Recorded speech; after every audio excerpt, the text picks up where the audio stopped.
connections. This is the connection between the Baofeng 888 and the CM108. So I used Ethernet cable here. This is the power supply for all the components. I used Ethernet cable here.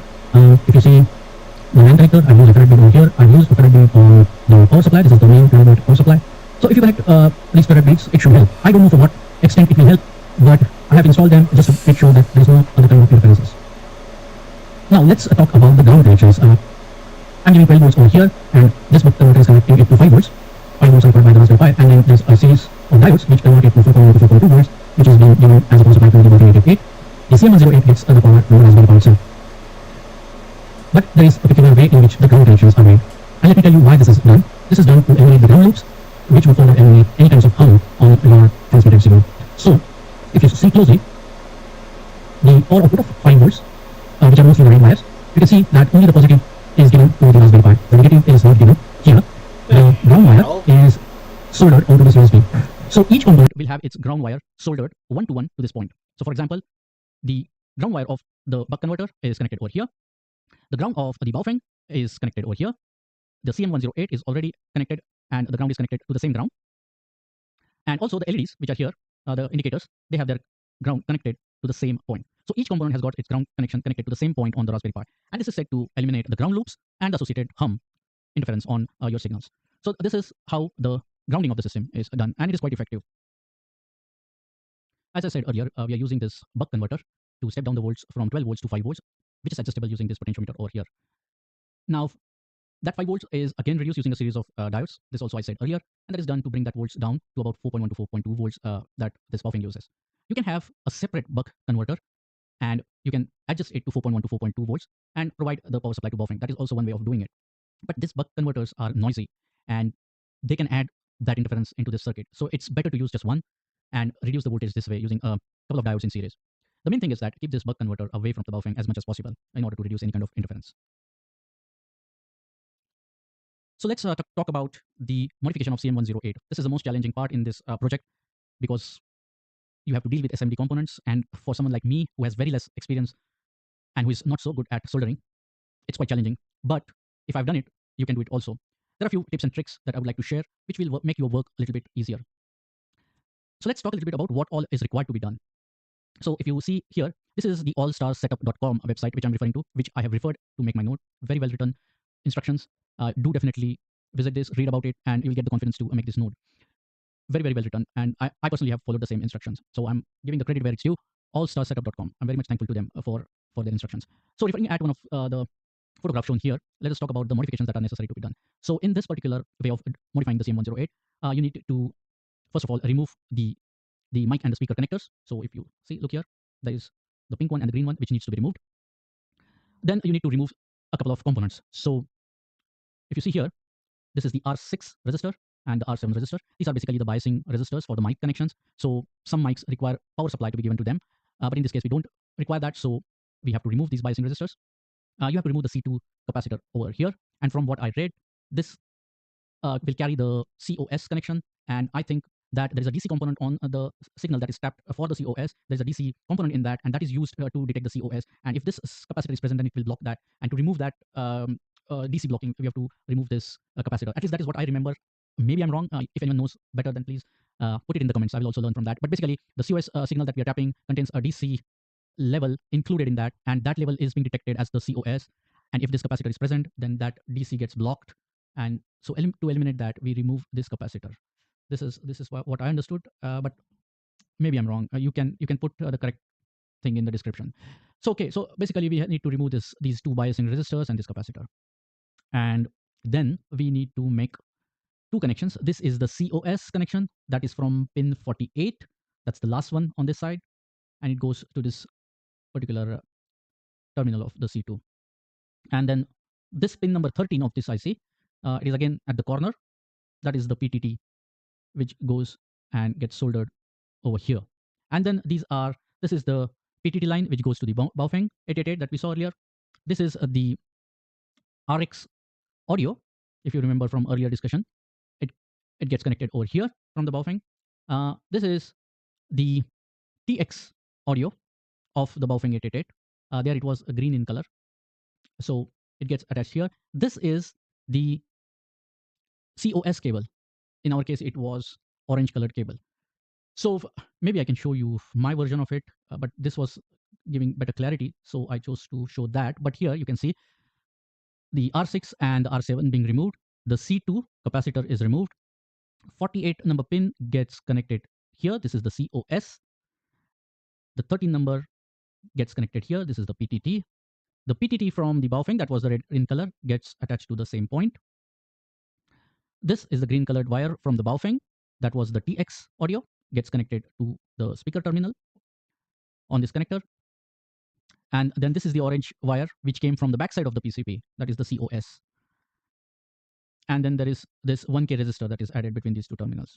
This black wire is for the PTT LED in front of the enclosure. So all these instructions about making this are there on this website. Do check it out. Very simple to follow instructions. But the point I was trying to make here is to give some tips and tricks about the modification so that you won't go wrong and ruin your CM108 sound card. Although it is cheap, at least in India, it's not available and we have to import it. So you can learn from my experiences. I have wasted one of them trying to do the modification, but then I came to know how it could be done effectively. So let's get to those points first. The first thing is to remove these connectors. Now, do not use solder gun and try to remove these connectors, because these solder pads are very, very delicate. And if you apply too much heat, they get uprooted and you will just lose that connection. What they recommend is to use a hot air blower with preferably a narrow nozzle to safely remove this. So they say that if you apply the heat through the blower, they just float away and you have very clean connections. I didn't have that. So I was thinking of ways that I can do it without damaging these solder pads or the tracks.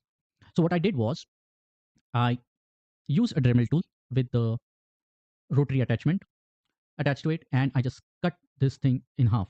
These metal connectors, I just cut them in half. So these things go on either side and they get attached to the solder pads. I cut them in half. So now I had two different parts. I gently removed the metal away from the connector, and then the connector was free to be removed. Then I used precision cutting pliers and cut these remaining metal parts.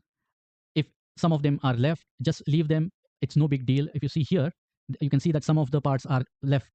It doesn't matter. You can solder things to it, so it should not matter. But this is how I've done, and I found it to be quite easy, and it will make sure that none of these solder pads get damaged or none of the tracks get damaged.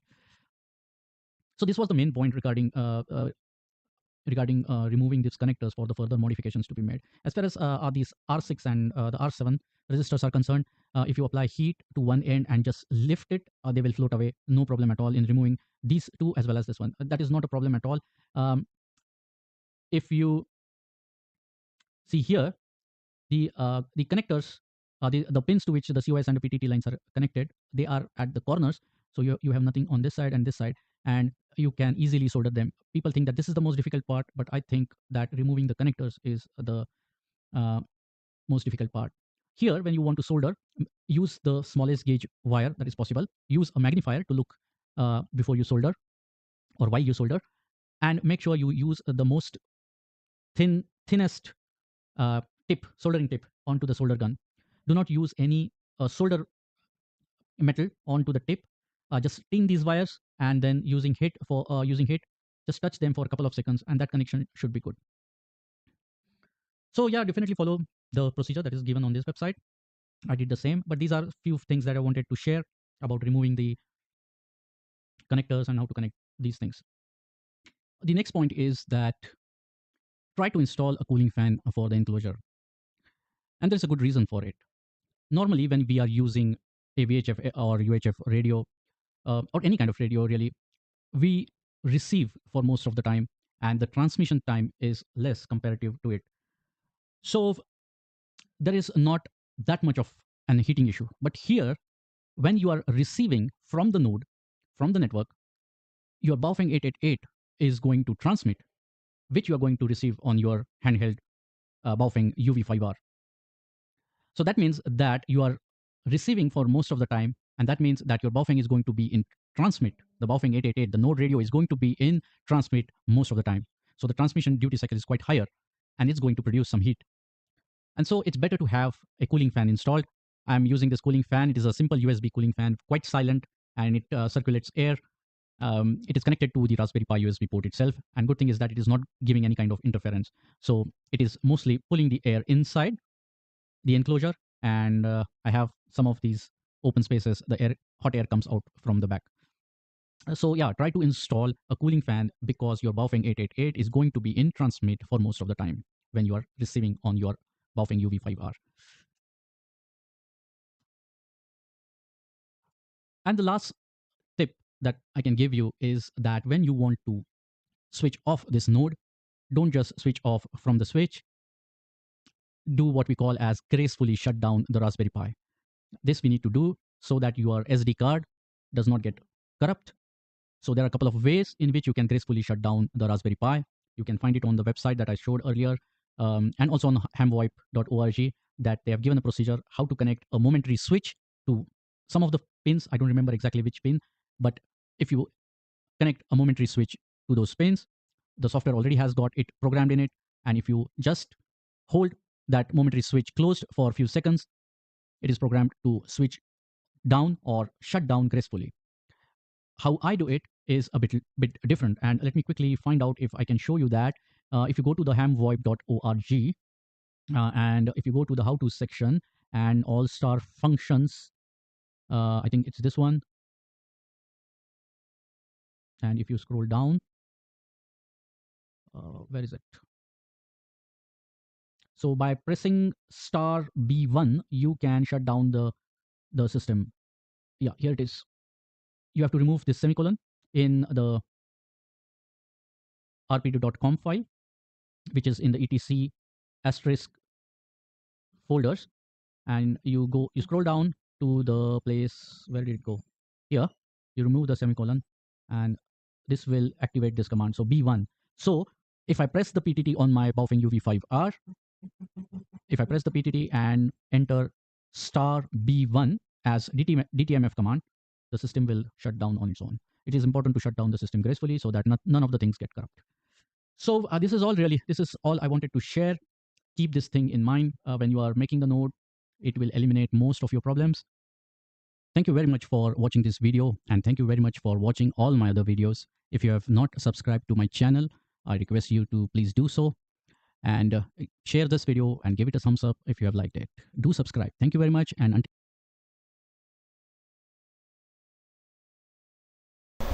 That is the most hacked looking janky ass. Those look like there's a cigarette butt in the bottom of the thing. What is that? Oh my god.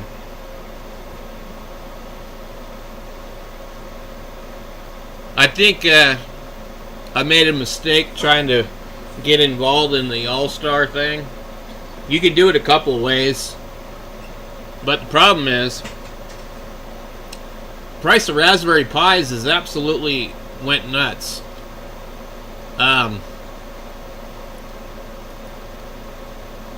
They've jacked up the prices on the Pis.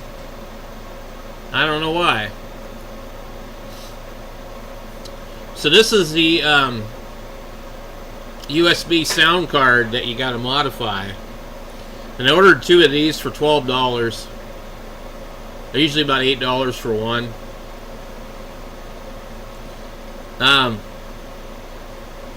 You have to solder wires onto the chip for the push to talk, and then the COS is the carrier operated squelch. There's a transistor in there that they use to control PTT, and a diode to block any current from going into this chip. The adjustable pot is not necessary, but essentially right here you can make a poor man's signal link. But All-Star has the stupid requirement for the carrier operated squelch, so that means that their crap is terminally unique.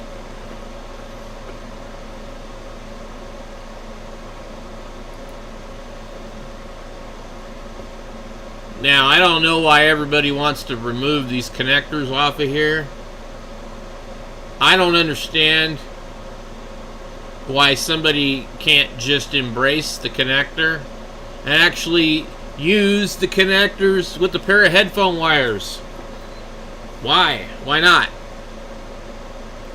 But I want to build a cable that's sealed up and nice and tidy and can be removed and hooked up to different radios.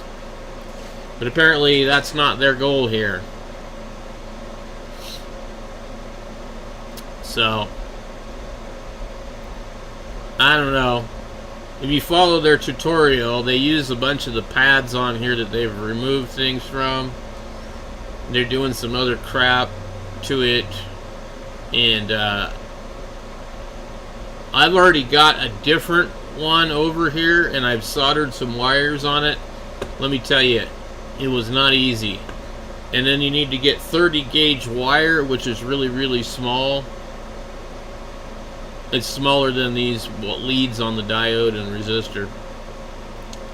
But putting the leads on here actually saves you from having to do that. I had to solder mine underneath a magnifying glass. So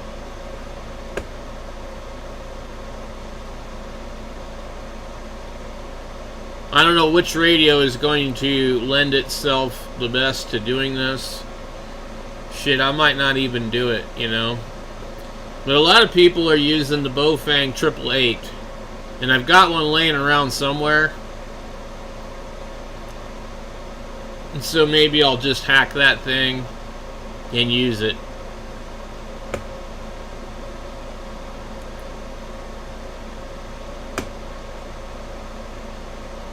And it should be, you know, pretty freaking simple. Now you have to come in here and on the back side of the board you have to solder a wire on the chip on that radio, which is the whole reason that you have to basically dissect the fucking thing. So what they do is they gut the fucking radio, they remove the speaker, they remove the microphone, they don't bother using the K-plug, they just solder wires to it. And I guess that makes sense, but I thought, well, how come you can't just use the damn fucking radio without modifying it? And apparently, I guess certain ones you can. Like, stuff like these Motorola's and things. Or there's an Elenco radio and a TYT radio that has a DB9 port on it. What do we got here? This one looks interesting. These guys went all crazy and soldered surface mount components onto these things. Pretty wild.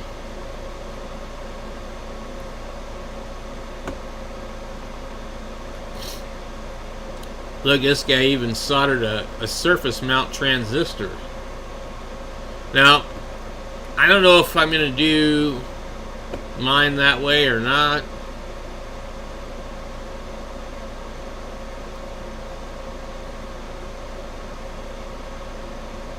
Huh.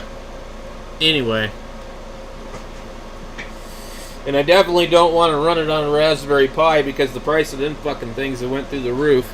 So I want to put it in one of these little small computers. And over here I've got a Lenovo.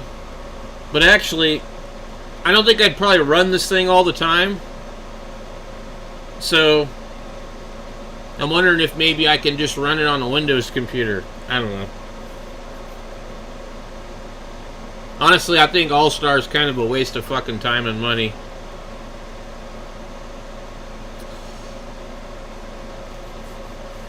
India. They like to butcher radios. Oh my golly, what is? Hey, Mr. Run now. My All-Star is double parked.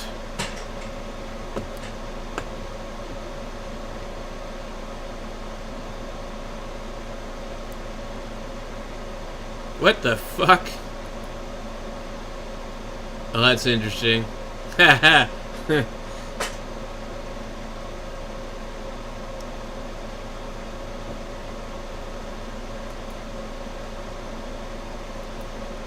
Well, so I just thought, you know, Speaking of tariffs, I had to pay $38 for that radio that Andrew sent me. DHL was going to try and send me to collections for not paying it. And they finally just paid him. I wasn't real happy about it, but especially because, oh, we know the tariff was illegal. 2N3904. I need one of these. I gotta look in my parts box. In fact, I might even have brand new ones in the drawer. I think my soldering iron took a shit on me too. It just keeps ramping up to 850 Fahrenheit without any permission. What do we got here? These are all transistors that were brand new.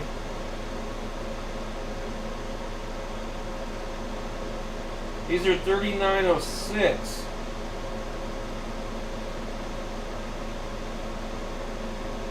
They're all 3906. I bet 3906 is the wrong transistor. We look that up. 2N3906. And then 2N3904. Man, talk about almost, right? Okay, 3904 is an NPN. And it is complementary to the 2N3906 PNP. Both types were registered by Motorola in the mid-60s. Okay, the 3904 is an NPN. Well, I don't remember how this works, but can I not just like do this differently and switch to a different type of transistor? The 3904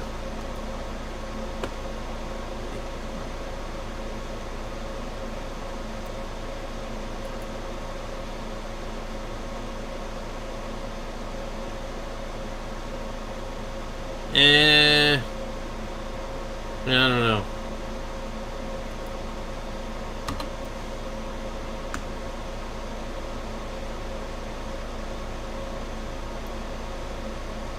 I should know this stuff, you know? So,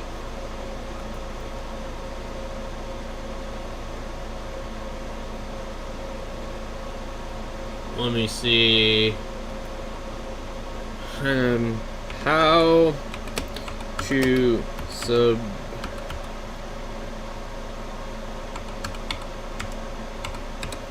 I can't even fucking spell today.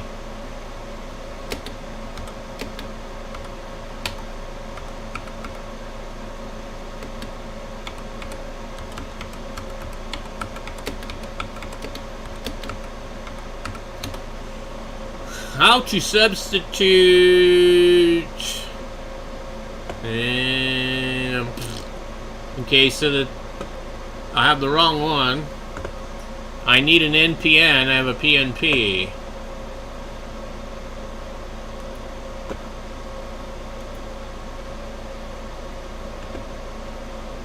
I think they can be swapped.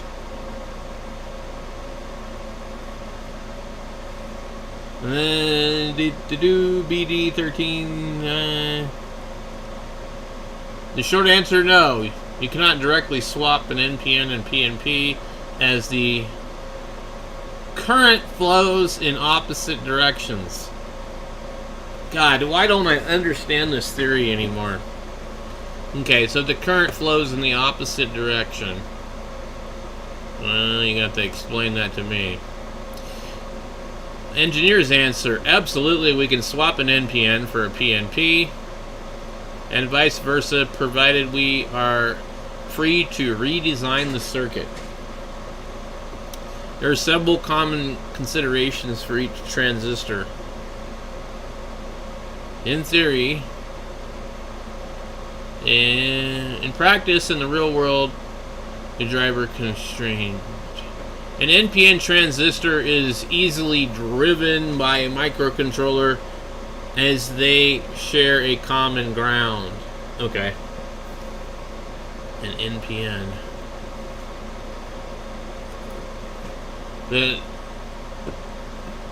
Well, okay, so that is...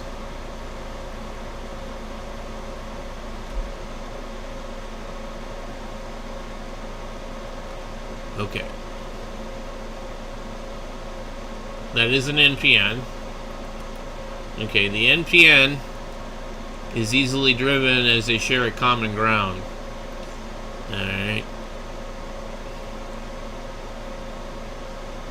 Output constrained. A PNP transistor is often preferred for driving industrial loads.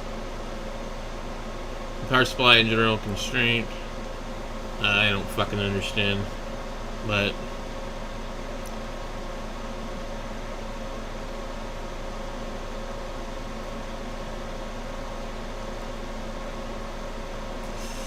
I wish I knew more about this kind of stuff. I really don't. So I'm gonna have to dig through my parts bin for a transistor. And let me see, maybe we can get a short answer somewhere. NPN versus PNP transistors, how they differ and when to use each. Okay.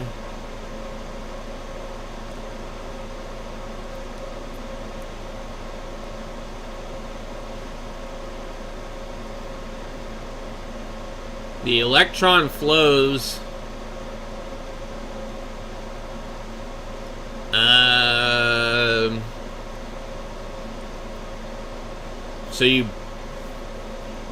so with the NPN,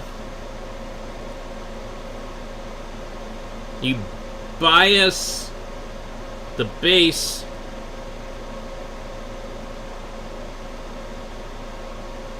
positive. With the PNP, you bias the base negative. Interesting.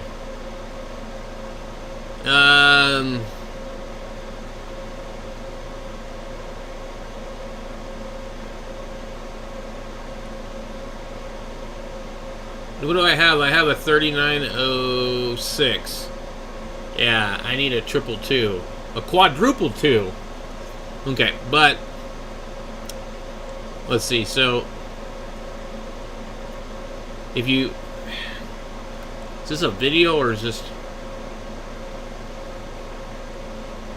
So biasing the base to emitter. Okay, biasing the base to the emitter, positive. So I guess the emitter needs to be on the positive side? I don't fucking know. And then we send positive to the base and it will flow to the collector. I don't know. So this one, if you send negative to the base,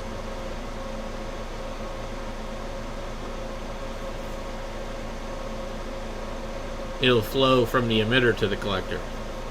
This doesn't... They show it flowing either direction over here.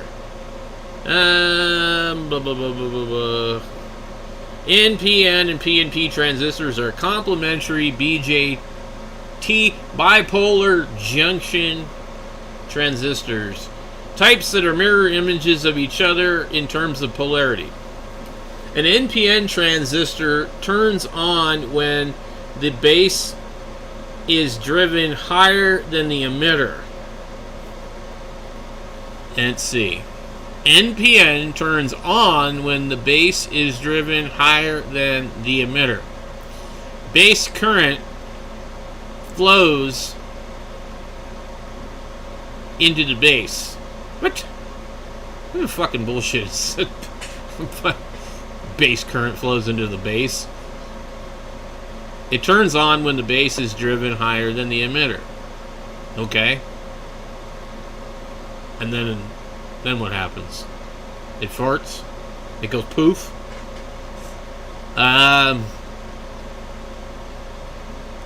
Allowing current to flow from the collector to the emitter. That's what I thought. So it shows it in both directions. But it looks like the PNP only flows from the emitter to the collector, not both directions. But maybe they just drew it wrong.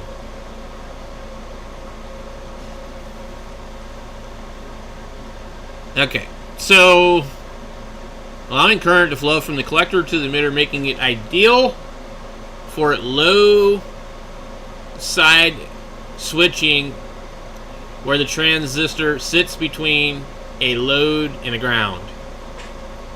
Again, kind of over my head. Let's see. Ideal for low side switching where the transistor sits between the load and the ground. Okay. You gotta draw me a circuit and show me that, otherwise it doesn't make sense to me. A PNP transistor turns on when the base is driven lower than the emitter. Okay. I gotcha. So,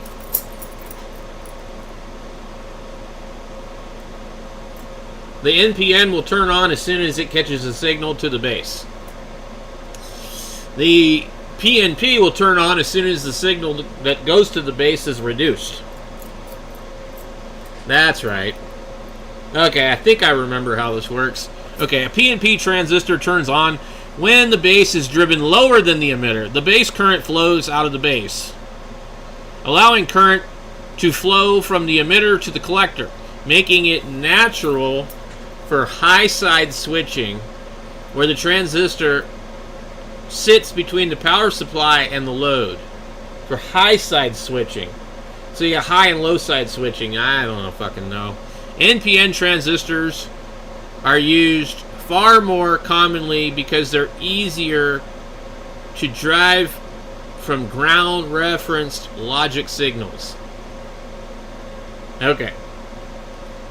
So that's why we can't use this other damn thing. We could, but it would be inverted. Anyway. My brain hurts. I've been trying to think up too much stuff today.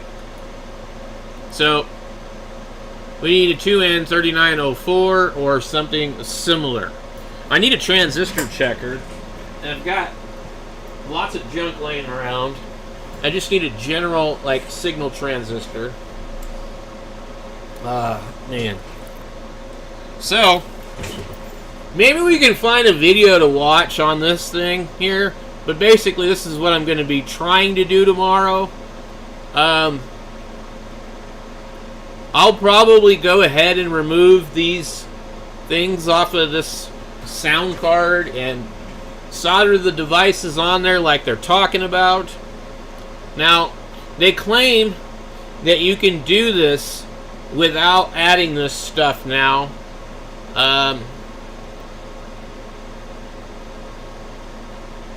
They claim that you can make this thing work without doing all this.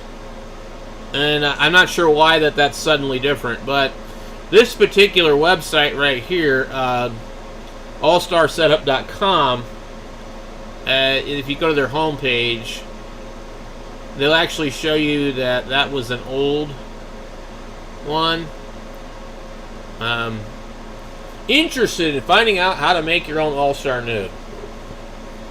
So, yes, I'm up for the fucking challenge, Eric. But that's going to require, I got to go to the bathroom and drain my brain. And then I'm going to have to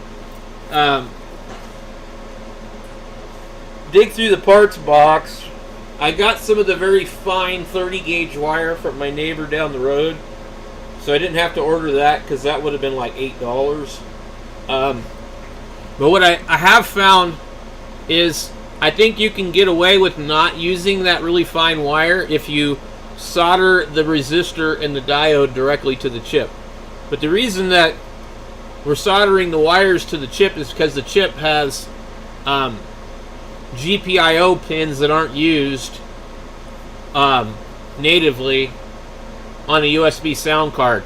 So apparently that USB device when it's hooked to the computer or the Raspberry Pi, the All-Star software can control that chip and send a positive signal out of that wire on that chip to turn that transistor on to command push to talk.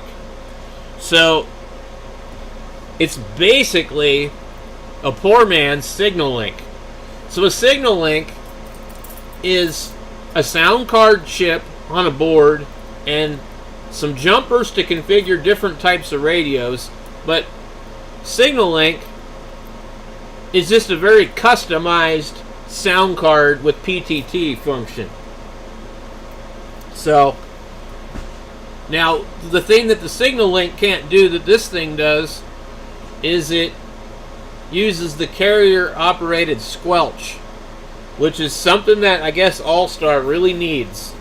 But I'm going to try this project, and then I'm going to try to make also like a digi-rig out of one of these.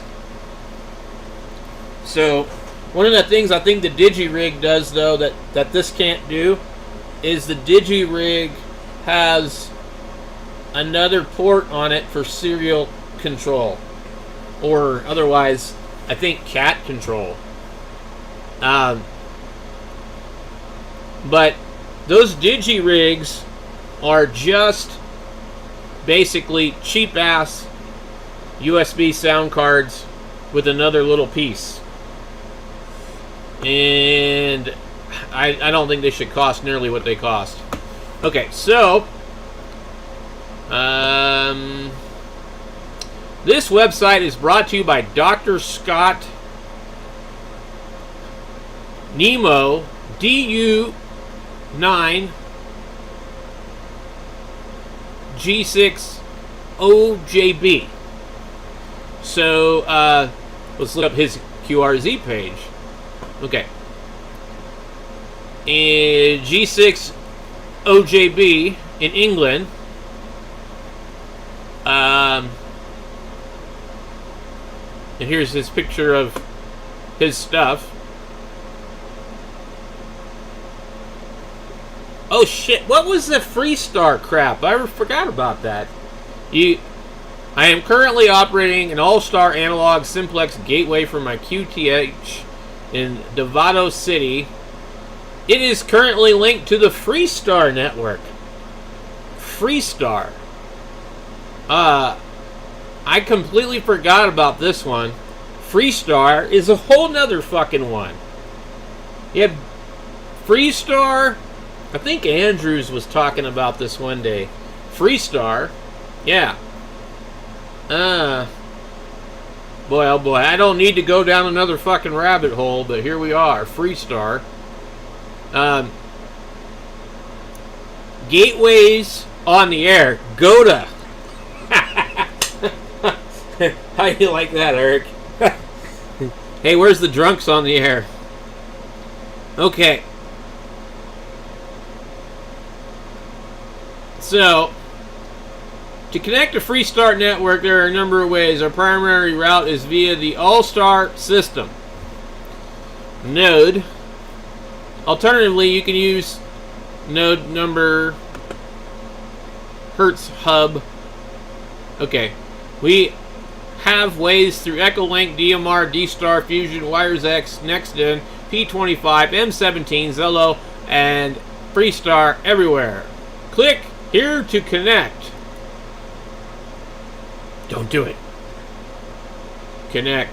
How to connect to Freestar. All-Star Link 3. Echolink. Connect via All-Star. Freestar. Okay. Ham radio peanut. Yeah. Alright, we gotta back out of that. I'm getting out of the rabbit hole. Alright. So here's our little radio node that this guy built out of the Bofang. 888, which I think I'll probably go ahead and do because I have that radio, and I think I have one that has a bad battery. The battery don't work. I have some buck boost converters just like the one pictured in there. I could probably just do this whole damn thing. Although it's $52 and some change for a Raspberry Pi 3B. I don't really see the deal for a Pi Zero. They have them like marked up to $99, which means they don't have any. And we have Jim. Where in the hell have you been, Jim? K7JEB, Mr. AM himself. I heard you guys in the morning a while ago, maybe about 3 weeks ago. I think it was you and Randy. Sounding good as usual. Anyway. So yes, I went down the rabbit hole with this all-star crap. And tomorrow I've got some of these sound cards that I'm going to have to modify. My eyes are not as good as they used to be, so I'm not looking forward to it. Anyway, let's see if we can follow this thing like a book. You know, watch out for those drunks on the air. How to modify. Okay, so this is the first one, and this is what he says for the latest version. Apparently now they don't need you to put the transistor on there to switch off of this pin here. I'm guessing that this is like a positive logic, and it's just sending the signal to the PTT. They don't apparently need to isolate it. And then we have the carrier controlled squelch, which I think is going through this pad here where they removed a capacitor, and then it's coming back out over to this white wire. So I believe the black wire is our sound, the yellow wire is our mic. So we get a common ground somewhere here. Speaker, mic, PTT, carrier operated squelch, and then this will go to an indicator light. Well, this is actually All-Star, which is analog, and that's what's kind of cool about it versus DMR. So it sounds really good, and you use a regular analog radio, so no digital. And it got more in common with the telephone system than it does ham radio. And I would kind of put it like this. I think, if I'm not mistaken, All-Star is like the old telephone system, whereas DMR is like voice over IP on a cell phone.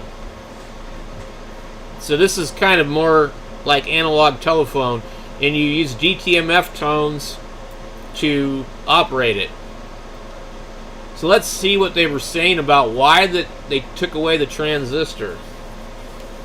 This page describes a simple method I have been working on recently to modify the CM108 sound fob for use with All-Star. You need only cut one track and add one resistor. The rest is just wiring.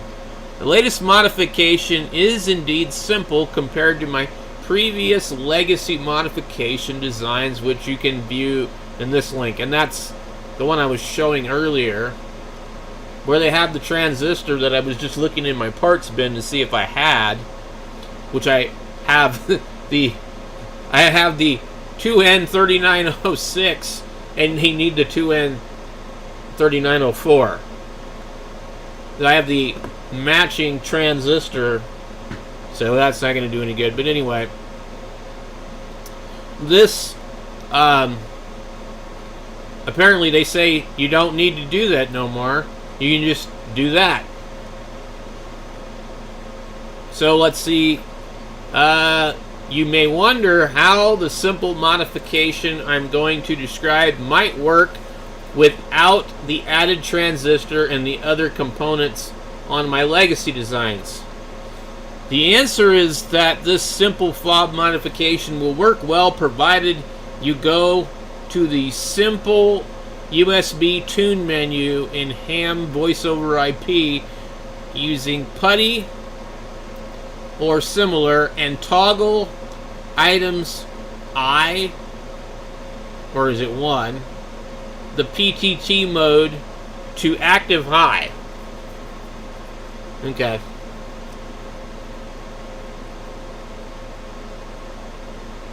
So, I don't know. I mean, if you have that part laying around, you've already desoldered the connectors off the board, and you still have to add this resistor right here, this 102 surface mount. Why, if you had to go in and do some logging into the device with PuTTY, because isn't that what PuTTY is for? You SSH into the thing and tell it to do this and do that. I don't know. So he shows you can either use a resistor or you can use a surface mount. Let's see what we got here. Caleb said he did this one. I had a little piggyback board printed with a packet female port so I could just grab a cheap PS2 cable off of Amazon and plug it. It worked really nice. We called it the... See, that's what I don't understand. Why do they remove all the plugs? I mean, I get it. You don't want to pay for plugs, but you just take up like some headphone cable and hack the wires off of it and solder it to a K plug. I don't like the idea that you have to hack this thing up, remove the plugs, take the radio apart, and solder a wire to the carrier-operated squelch. But I read that the radios like the TYT UV88 don't need the carrier-operated squelch wire, which I can't figure out why that would be. Oh yeah, well they do have wires like threads, but I have some of those ones. I don't know if they would clear the jacks, but you know, I mean, you can solder your own connectors. The jacks might be too close together to work, but I mean, I can see that point. I mean, it seems like this is more something I would do, and I feel like most hams would be like, no, we don't want to remove the jacks because it's defacing it. Which is funny because in this instance, it's the other way around.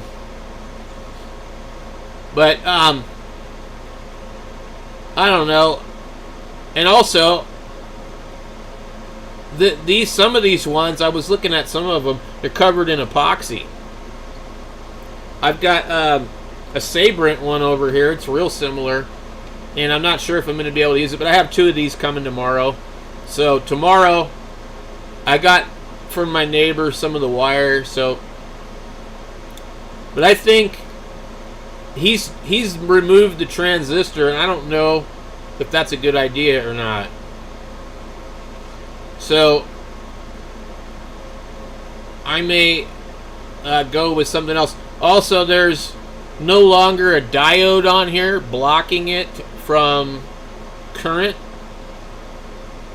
So a lot of the other models, they'd have like a diode on the carrier operated squelch line to protect it, and then they have a resistor over here.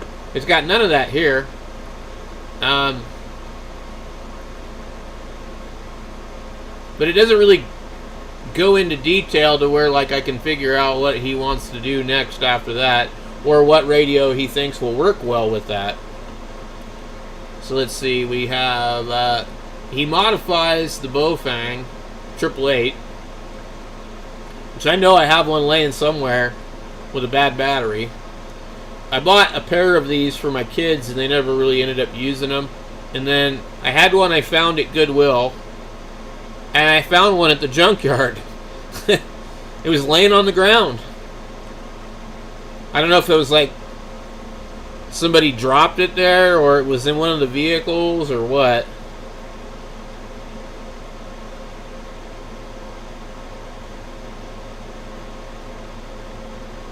Yeah, I bought 2 boards for $12.99. So, on Amazon, and they'll be here tomorrow. So, did you use the transistor on yours? And what radio did you hook it to? You said that you put a serial port on it, like a DIN pin, a serial PS2 connector, I think. Yeah, PS2 cable.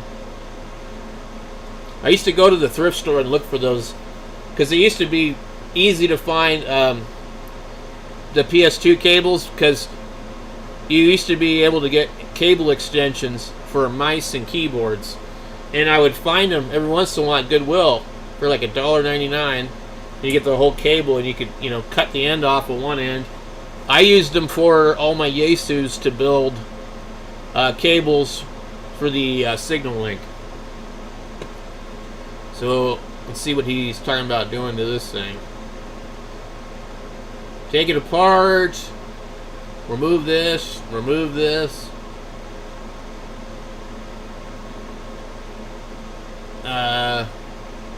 Unsolder this. And then on that chip, the carrier operated squelch.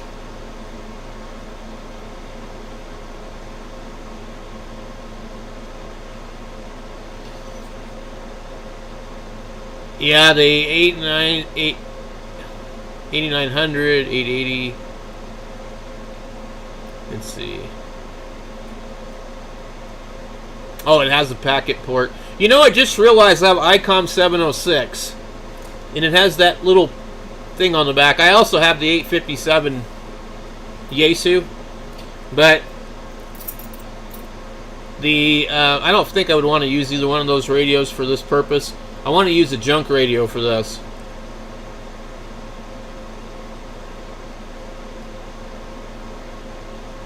But yeah, I don't really want to butcher up a radio if I can help it. So if maybe I can find a radio that doesn't need that wire soldered to the chip, because I think it should be available on the K-plug. But maybe not. Okay, they have a low power modification.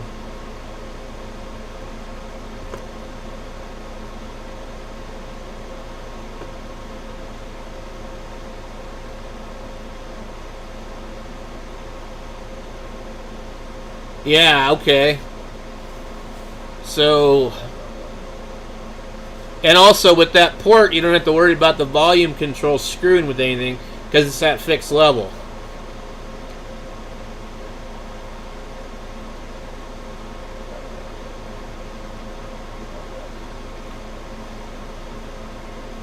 I'm going to see if he says why. Now you can turn the board over to attach the COS wire to the leg of the chip. Remove the... I don't understand the carrier-operated squelch, exactly what it is, or how it functions.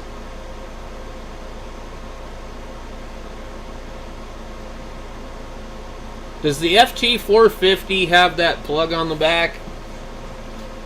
I've got that radio also.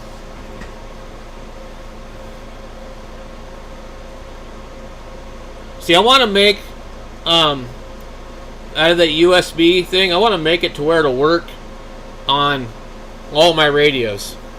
So over here I've got the 3000, and I've also got the 756 Pro 2 over here, but I used to only use nothing but Yaesus for the most part.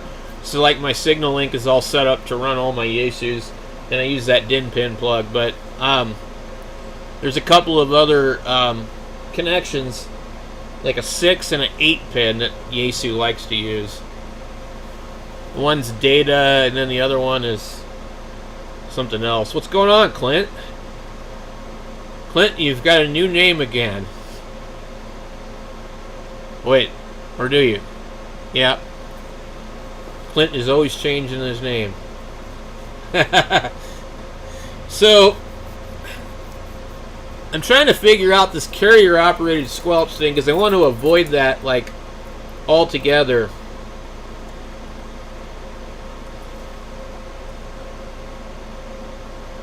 The DigiRig, you have a common middle plug and a set of cables for each radio. Yeah, I really like how they did that. What I did with my Signal Link is I originally had this other one a long time ago, and it was set up for some kind of radio. I don't know what it was, but I just tested all the pins, and I made up an Ethernet cable for all the different radios. And I didn't realize that what I had done was, according to Signal Link, you should be changing the jumpers on the Signal Link for the different cables. But since I made all my own cables, it didn't really matter. So then that Signal Link died one day. I think it was just plugged in too much. It overheated or something. So I got another Signal Link and I had to figure out the jumper setting. And then, so like, I can just switch cables from the Signal Link to my Yaesu to my ICOM. I don't have to open it up and change jumper pins. But I'd like to make something like that out of this key fob, this USB fob, so that it'll just run anything I want to hook it to. Carrier-operated squelch runs on AGC rather than quieting. Okay, so is it just the AGC quiets the radio? I don't really understand how it works. Like a reverse squelch. It tells the All-Star node when the squelch is open. So it's just like almost like a PTT for RX. So how do these other radios accomplish this through the K plug? Because they're saying that the TYT UV88 doesn't need to be opened up, and also there's a Retevis RA85 or RT85. They say that one is the same radio and it doesn't need to be opened up. But apparently this one does, or it won't work right. It doesn't really go into detail why it needs the carrier-operated squelch soldered to the front of the board. You would think it would be present on the K-plug in the form of RX audio, wouldn't it?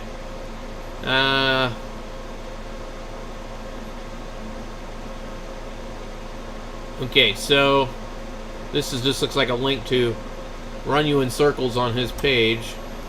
Okay, so we got here, that's how you modify the Baofeng according to him. Let's see, All-Star Node videos. So you got home, node designs. I don't know what he has for here, node designs. Build your own All-Star node, the simple node, classic node, Motorola node, radioless mode, the headset node, which is kind of an interesting one. Ready-made All-Star nodes. I was almost going to buy one of these today until I saw the price of the Raspberry Pis, and I'm just like, there's no way. I'm not doing this. No more. I don't want anything that runs off of a Raspberry Pi anymore. And it's funny because I just got my damn 3D printer running Clipper off of a Pi. But I can buy a junk computer, probably a couple of them, for the price of a damn Raspberry Pi. So this is his, oh my god, the DB9 full-size port, TTL converter, Nightmare, holy moly. Yeah, Raspberry Pis, didn't they get, the company got like bought out by like some big company? Or was that Arduino? And it was Arduino. Arduino got bought out. And so people are expecting those to probably go up in price.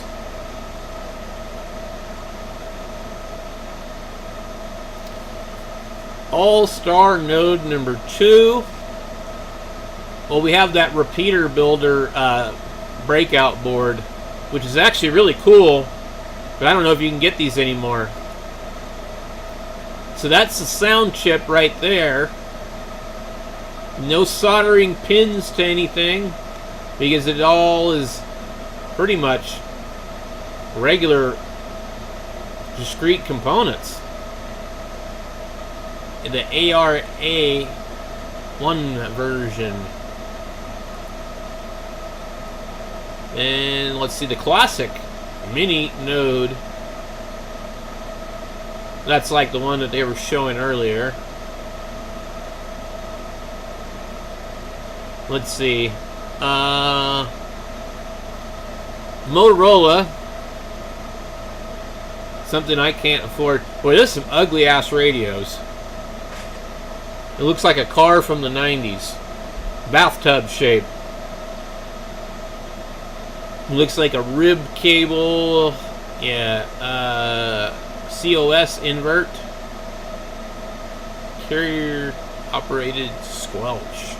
The Linko. So they what's the Bofang? BA66. Kenwood TMV71A. Another expensive. Motorola's, it's like, they make some ugly ass radios. The radioless node, and I'm not really sure why more people aren't just doing the radioless node anyway, because, like, I think the advantage to having the radio node is I can walk around in my front yard and talk. And if I do a high power one with, like, say, a 25 to 50 watt radio, then I might be able to go a couple miles down the road and use my node like an actual simplex repeater, I guess. I don't know. But this is the radioless one. Look, he soldered on the connectors this time. He's got a wire going through the jack hole. I've done that before. This is a different board, though. This is like the board I'm using.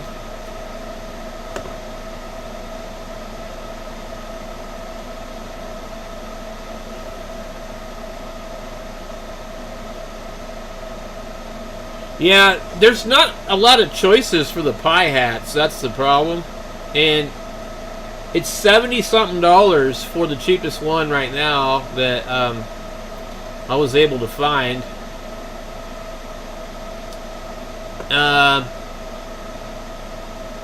But if I'm going to go through the trouble of building a radioless node, yeah, I don't know. Let's see what they got here for this one. Echolink, All-Star Link, WM4B, and I don't know. Maybe, I don't know what's all on here. Maybe that's the guy that has the test thing.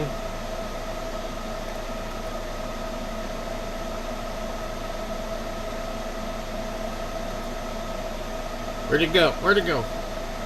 Okay, so let's see what else is on this guy's page here. Home, how to, node designs, all-star node videos, and more. Software, the OS for your node, ham voice over IP, how to set up the software. Where's the software?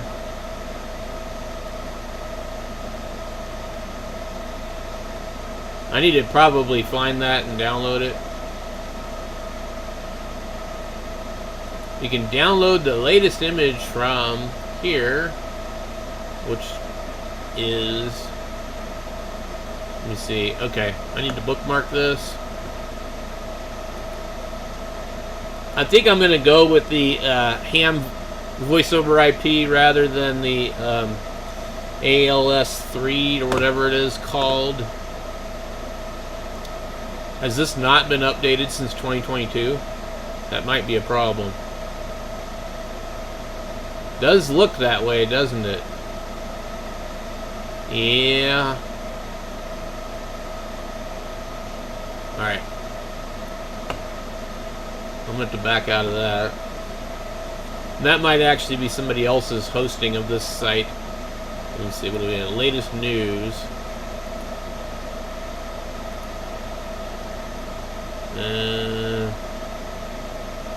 Boy.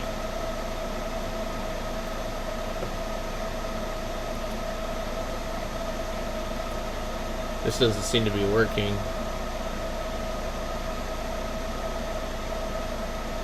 Just Imager. Alright. I gotta get out of this page.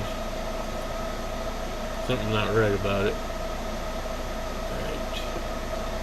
Where am I? Right here. Okay.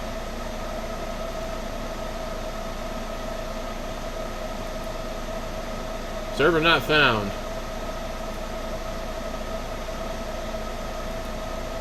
Okay, a companion app for your All-Star node. What do we got here?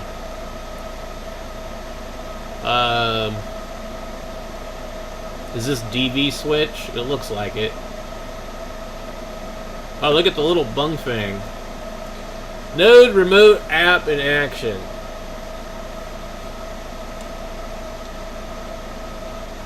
How does that work? I need one of these little Bofang radios. That'd be cool. Let's see. Download and run the Putty app. I don't know what software this is.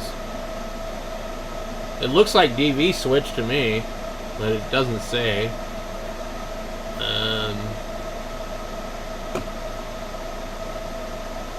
Oh, it controls the node from the phone. Okay. Power supply, low power modification for the thing. Okay, they say remove this transistor.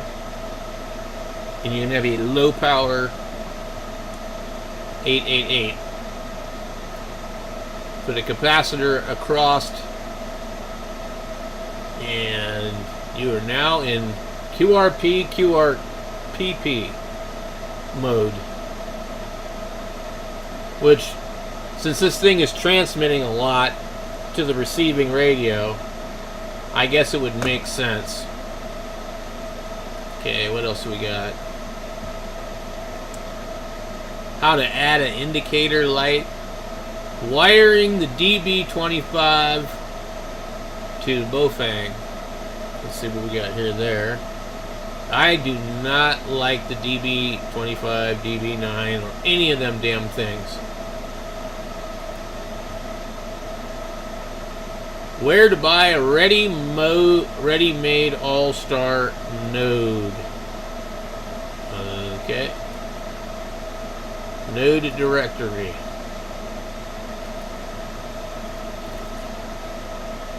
See, there is videos. Was there videos or is there not videos? They look like they might be dead links. Oh, there we go. Building an Idiot's Guide to Building an All-Star Node. Part 1, shopping list. I wonder how old these videos are.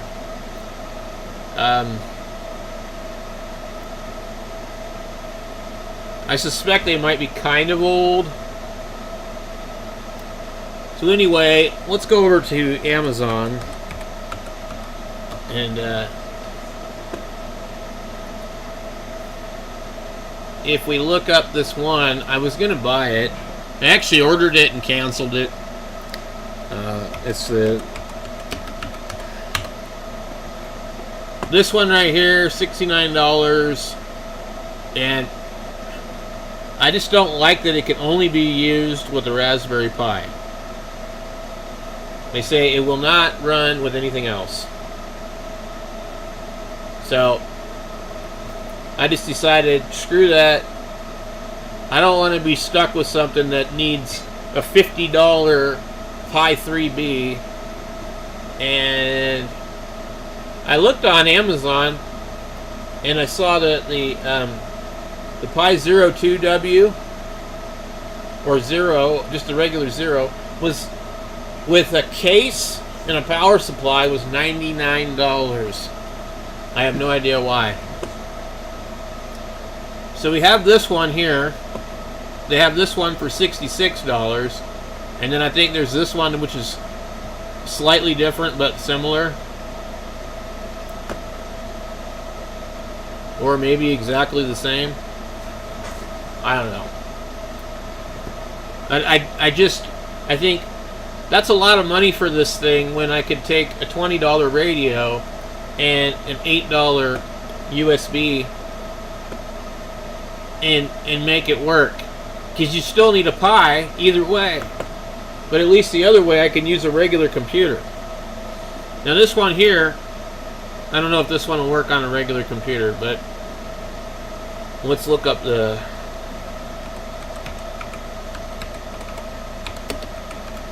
Raspberry Pi just to see the ridiculousness. Like, this is a 4 kit, $159. There's a 5, $259. This is the only one that's even reasonable. It doesn't even come with a heat sink. $52. They've sold 1,000 in the last month. Now these are my favorite ones because they have a full-size HDMI port on them. After that, they went to the little goofy crap, and I don't like that. So I still think the Pi 3B series, you know, pretty much like for like I use one for my ham clock, but they don't have a deal. How is this all of a sudden $16? It's probably it says shop direct, but I wouldn't want to use a 0W because they really choke at doing anything. The Pi Zero 2W, which is quad core, struggles to run ham clock. I don't know if you could use a Pico for anything. I don't know how much computing does All-Star really need. $99 for a Pi 4 basic kit. But they don't appear to have any Pi Zeros really in stock anymore. Like, they seem to be selling. Look, $102 for a Cana kit. Pi Zero 2W Starter Max kit. $109. That's crazy.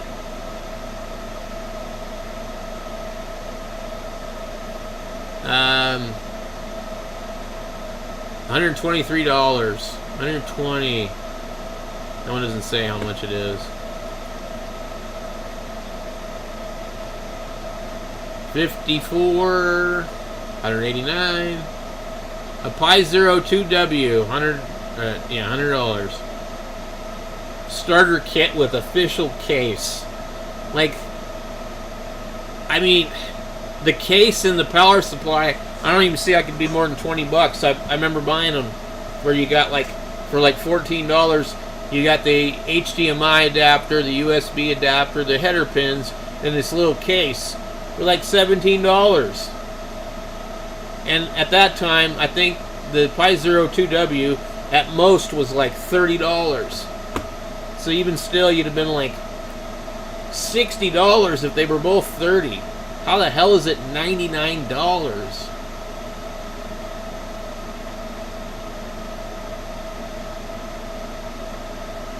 And then, of course, the other problem is I don't think you can run any of this other stuff, like the Orange Pis. I mean, maybe they might work. I don't know. $34 for a Pi Zero W.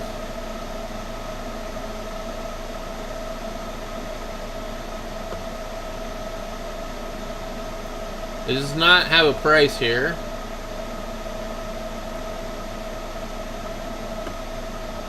It says high price, learn more. The price is so high that Amazon doesn't want to show it. Amazon strives to offer customers high quality pricing. We have recently seen better prices on Amazon or from other retailers for this product. This is what Amazon does when you try and mark up stuff. They take away your buy it now box. And that's what they've done to this seller. They say, it's a high price, we're going to hide the price. And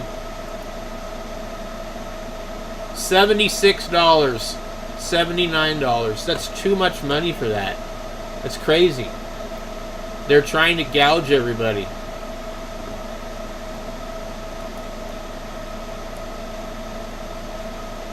So Amazon is like, sorry,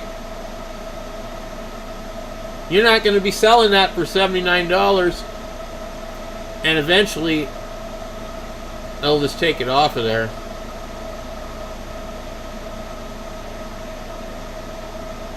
A Pi 2 for $82? What in the frickin' hell? $82 for a Pi 2. Quad core, 900 megahertz, 1 gig of RAM. Yeah, that's ridiculous. So anyways, I decided I don't want to deal with anything with a frickin' Pi in it. I'd rather use an actual, like, I'd rather use a Core i3. I mean, I'd rather use an old computer from like 2010. I don't care.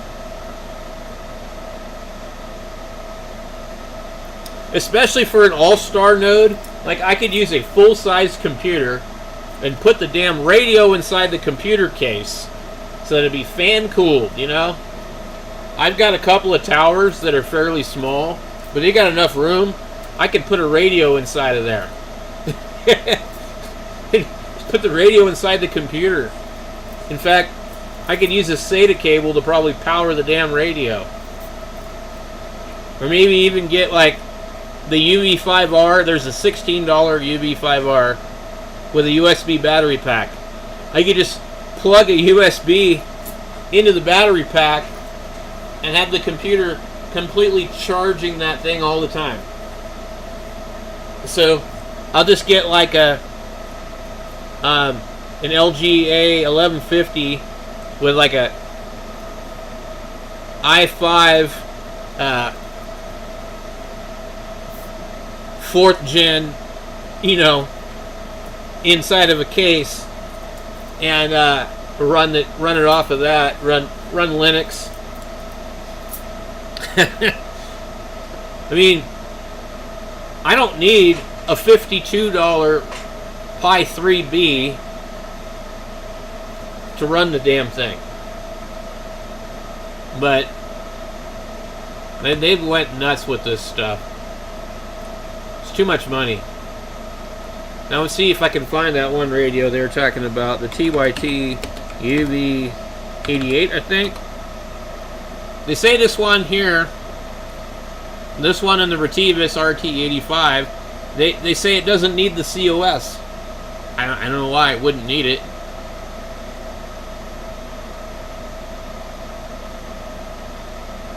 Strange.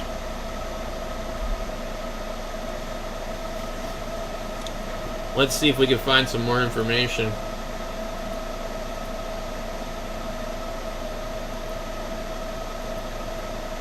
Let me close that out.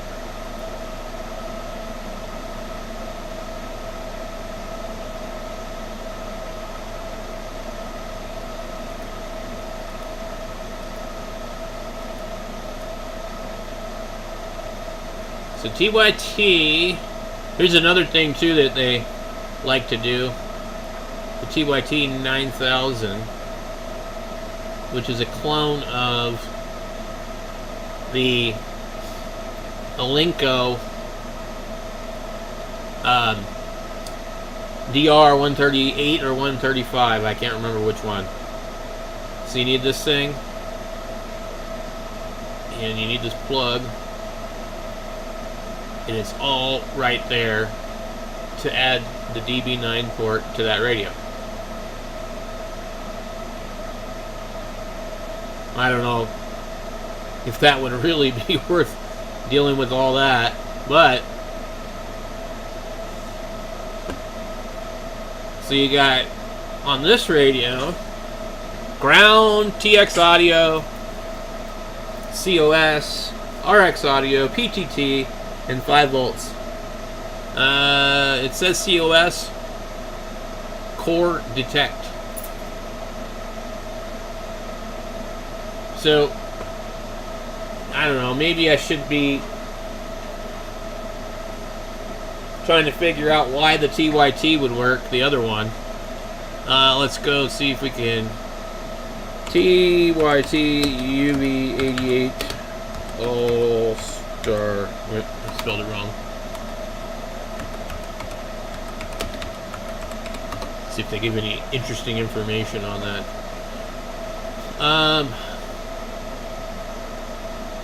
All scan info. Yeah, they go into information about this thing. They make a board, a box.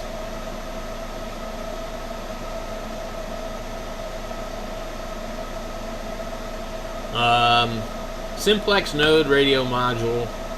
Alright, this is kind of interesting. Simplex node radio module. Simplex node radio module. Built-in serial UART, supports compatibility. Let's see what else we got. $189.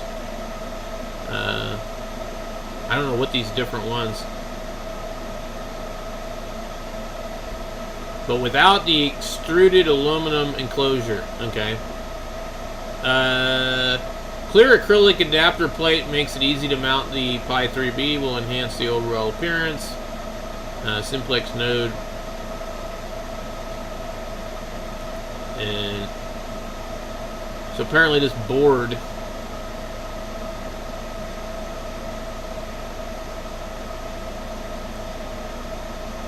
what does this board do?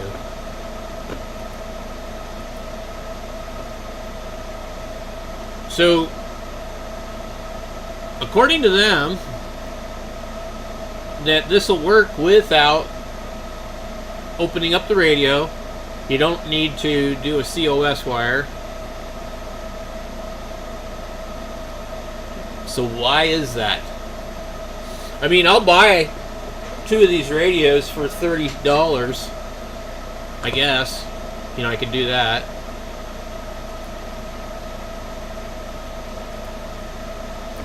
And what do we got here? So that's the case. I see 3 wires coming out of the case. I'm not sure what the other ones are. But and then we have this contraption here. Full duplex all-star node. It's too bad that board's not cheaper, because you can get these 2 radios for about $30 on Amazon right now. That board is $119. No, $169.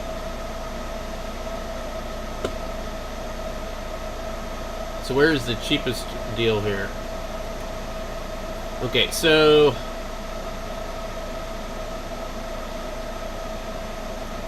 also I saw there was some kind of thing called GMRS Live that people were talking about using these radios for.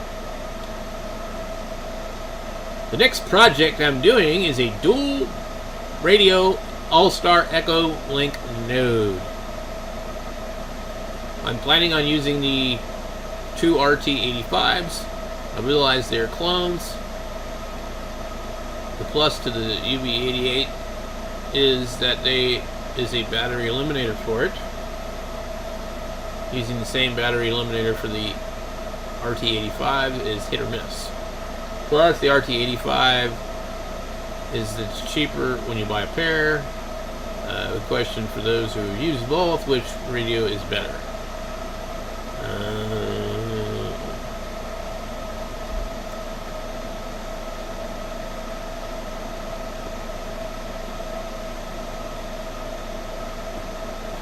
Let's see.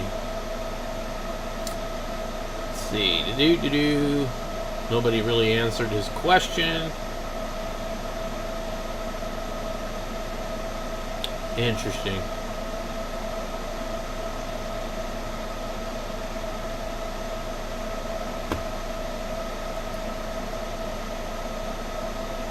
What's this? eBay. $199. Yeah.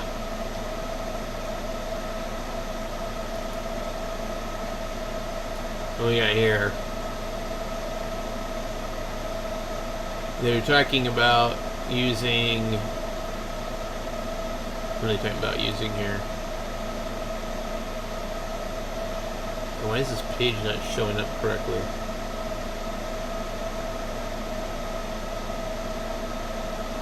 Using HTs for node radios. ASL usually uses a carrier-operated squelch line to determine if you are transmitting audio into the node. Most nicer mobile radios have a mini DIN6 or DB9 jack that provides COS output along with PTT input and RX and TX lines. So if you pick up, for example, a Kenwood TMV71A or a Yaesu 8800, you can plug it into the standard USB interface such as the master's communication, the Array36, then just put the ASL image onto a micro SD card, put it on a Pi, hook up a keyboard, a monitor, a mouse, and turn it on and run the install script. The standard CFG settings should also work, blah blah. ALS doesn't actually need a COS input though.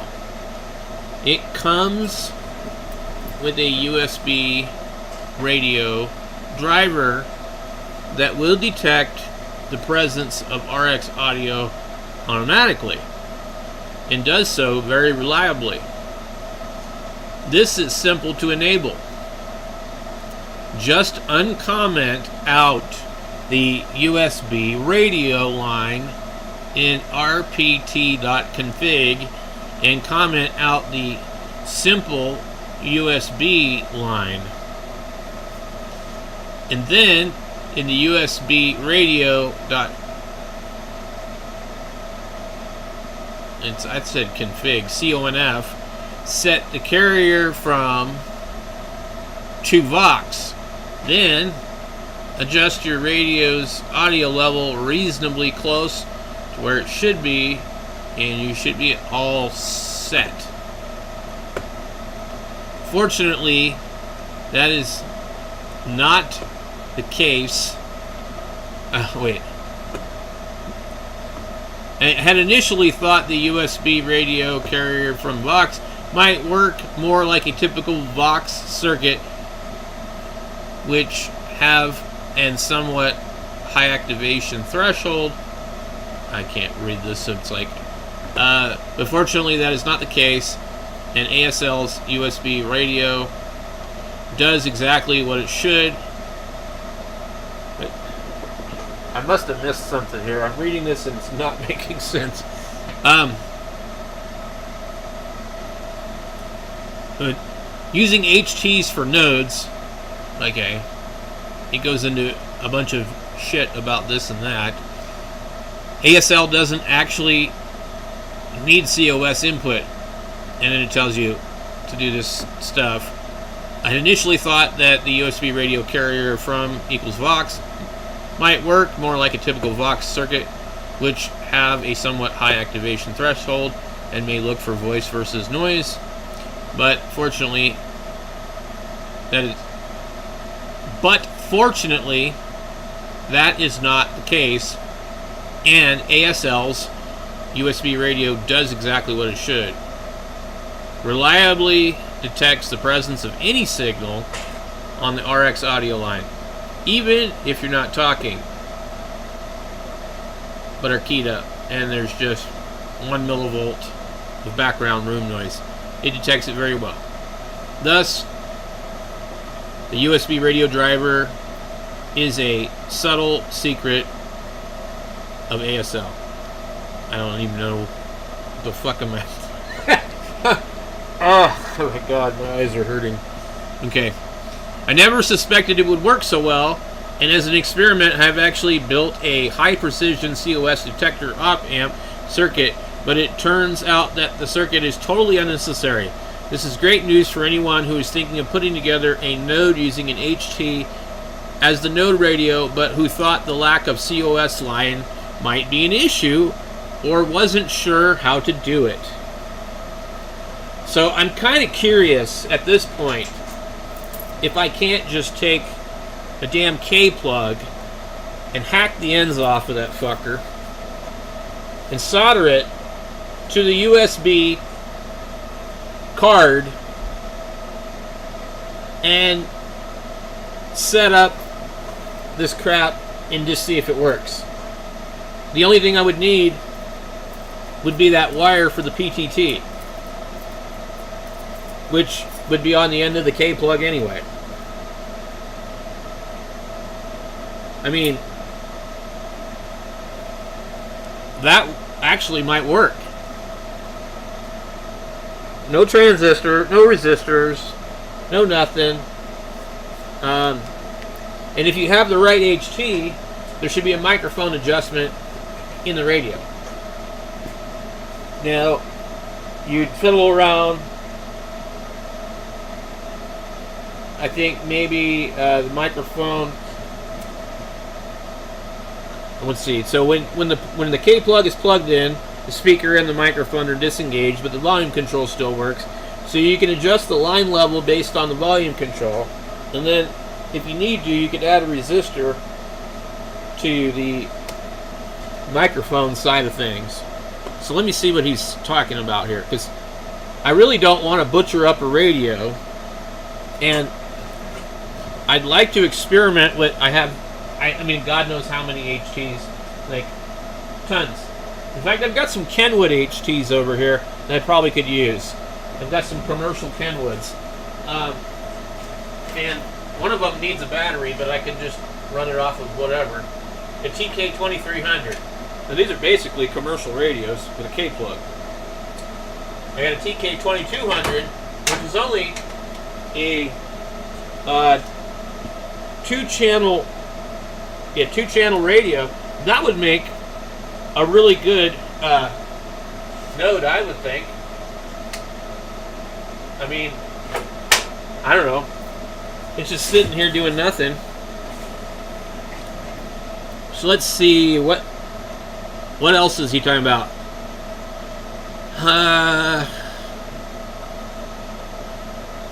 He was talking about building an op-amp circuit because he was wanting it to detect.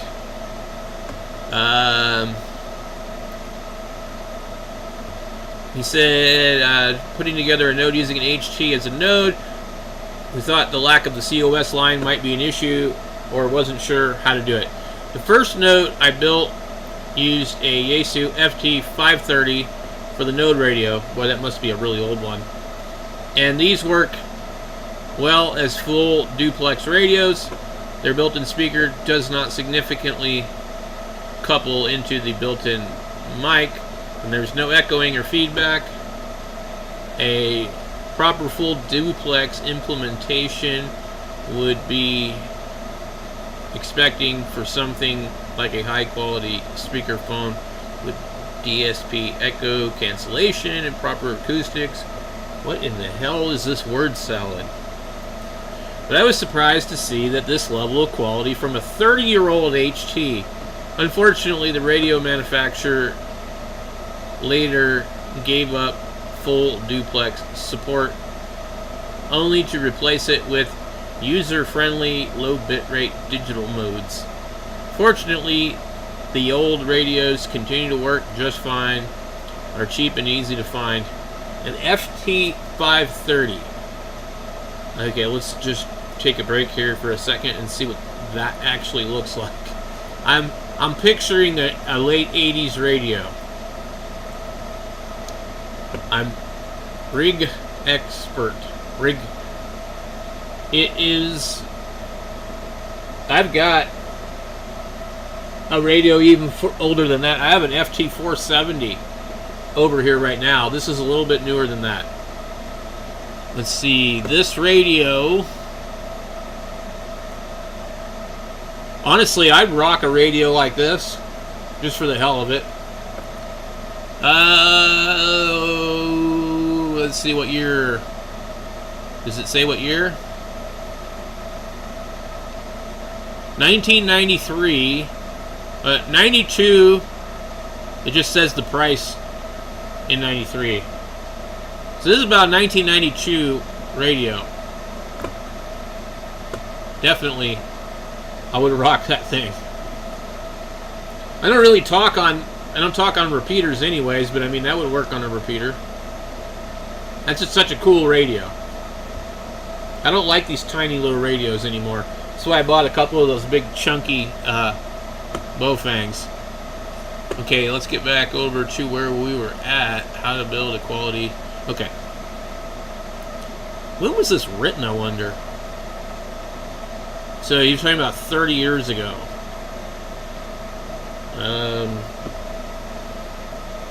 This. My phone is beeping.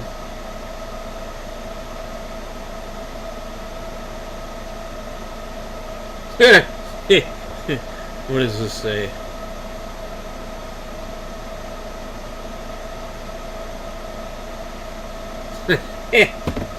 Oh my god.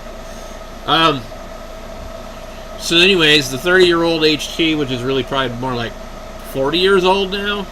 I don't know, anyway. Using HTs for nodes also makes it very portable. HTs already have a battery and are designed for portability. Just add a small USB power pack to the micro PC and you can put the whole setup in a small bag or box and take it anywhere. And with the HT, you don't need a separate antenna or duplex or coax cables. You have a low power option. An HT transmitting low power is usually plenty of power for covering your QTH within 1 to 2 miles. In summary, it's simple and practical to use HTs for node radios. The only other thing you'll need is the audio cable or two to go between the HT and your audio interface. It's easy to find the HT speaker mic pinouts online. Just search for your HT model. Blah, blah, blah. Retevis and TYT radios use the same pinouts as Kenwood and are simple to connect with no resistors and other components needed. This is a great option if you already have old HTs sitting around. This article focuses on the Retevis RT85 because they are only $50 for repair, brand new, look nice and are very compact and work great, but any other HT could easily be substituted. An advantage of using a full duplex HT such as the FT530 is the node only needs one HT instead of two, but unless you have multiple full duplex HTs sitting around the shack, it makes more sense to use a couple of cheap HTs for the node and radios than using your FT530 or your TH-D72 as your radio to talk into the node. Let's see. Overview of node components.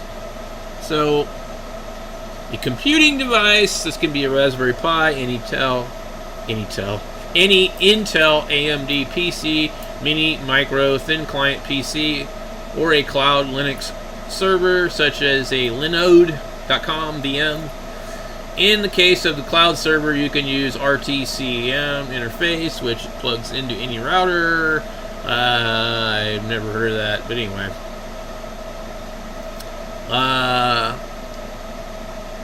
Let's see. Slightly due to the supply chain issues, it can be harder to get more. Wait. Raspberry Pis are a bit more standard and slightly easier to set up, but due to supply chain issues, they can be harder to get or more expensive. Raspberry Pis, the Dell Wyse 3040, and some other micro PCs only use 10 to 15 watts, but others may use significantly more, or even 10 watts of extra usage if left on for 24 hours a day could cost you something. A Node radio, this is often built into the off-the-shelf nodes in the form of a small simplex radio module. However, these modules may not have a good audio quality or RF specs. I have heard people complain about those Sherry Pie hats having a very dirty radio. So that was another reason I decided no, cancel that order. And I just don't want to be tied to a Raspberry Pi. That's the other thing. I've got lots of radios here that I want to try. So having to spend $70-something on a hat, and then I have all these radios sitting here collecting dust. So they talk more about the Node radio.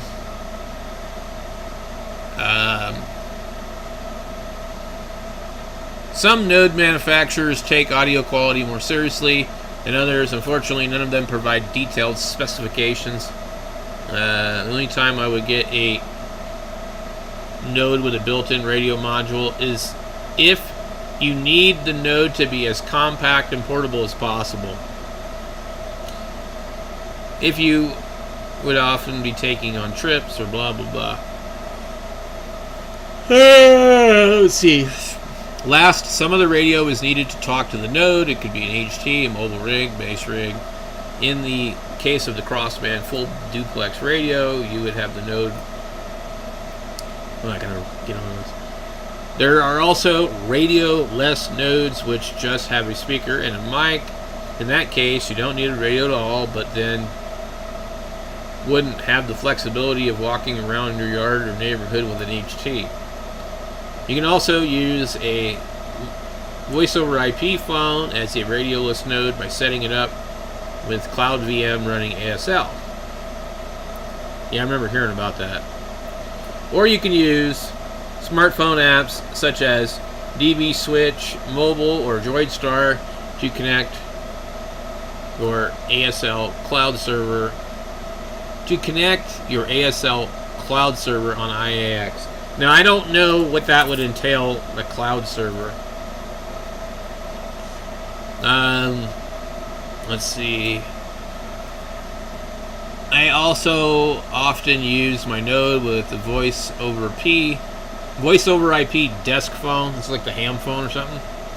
That way, when I'm at my desk, I don't need to turn on any radios. I can use the Node on speakerphone, such as any model supported by Ham Shack Hotline. If you're sitting right next to the Node, there's no reason to turn on multiple radios, blah, blah, blah, blah, blah.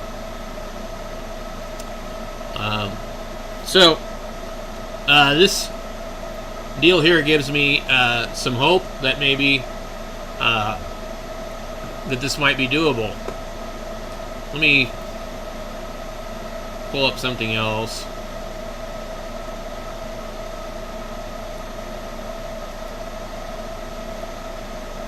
I just want to see if there's any videos on this.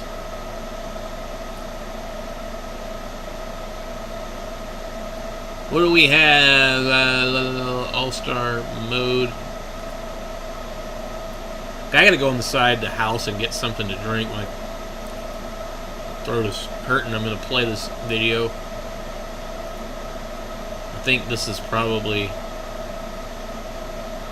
Today I'm going to show you how to use this radio, the TYT 9000, to build a high-powered All-Star Link node or an APRS Digipeater or iGate. Now, this radio will be interfacing to these little balls here. This is on the bottom, the Tones DI or digital interface, that little purple ball there on the bottom, and it is connected here to the Tones DI6 daughter board. And what this does is it breaks it out to a 6-pin DIN connector here that you see standard on the back of most radios like Icon, Yaesu, Kenwood radios.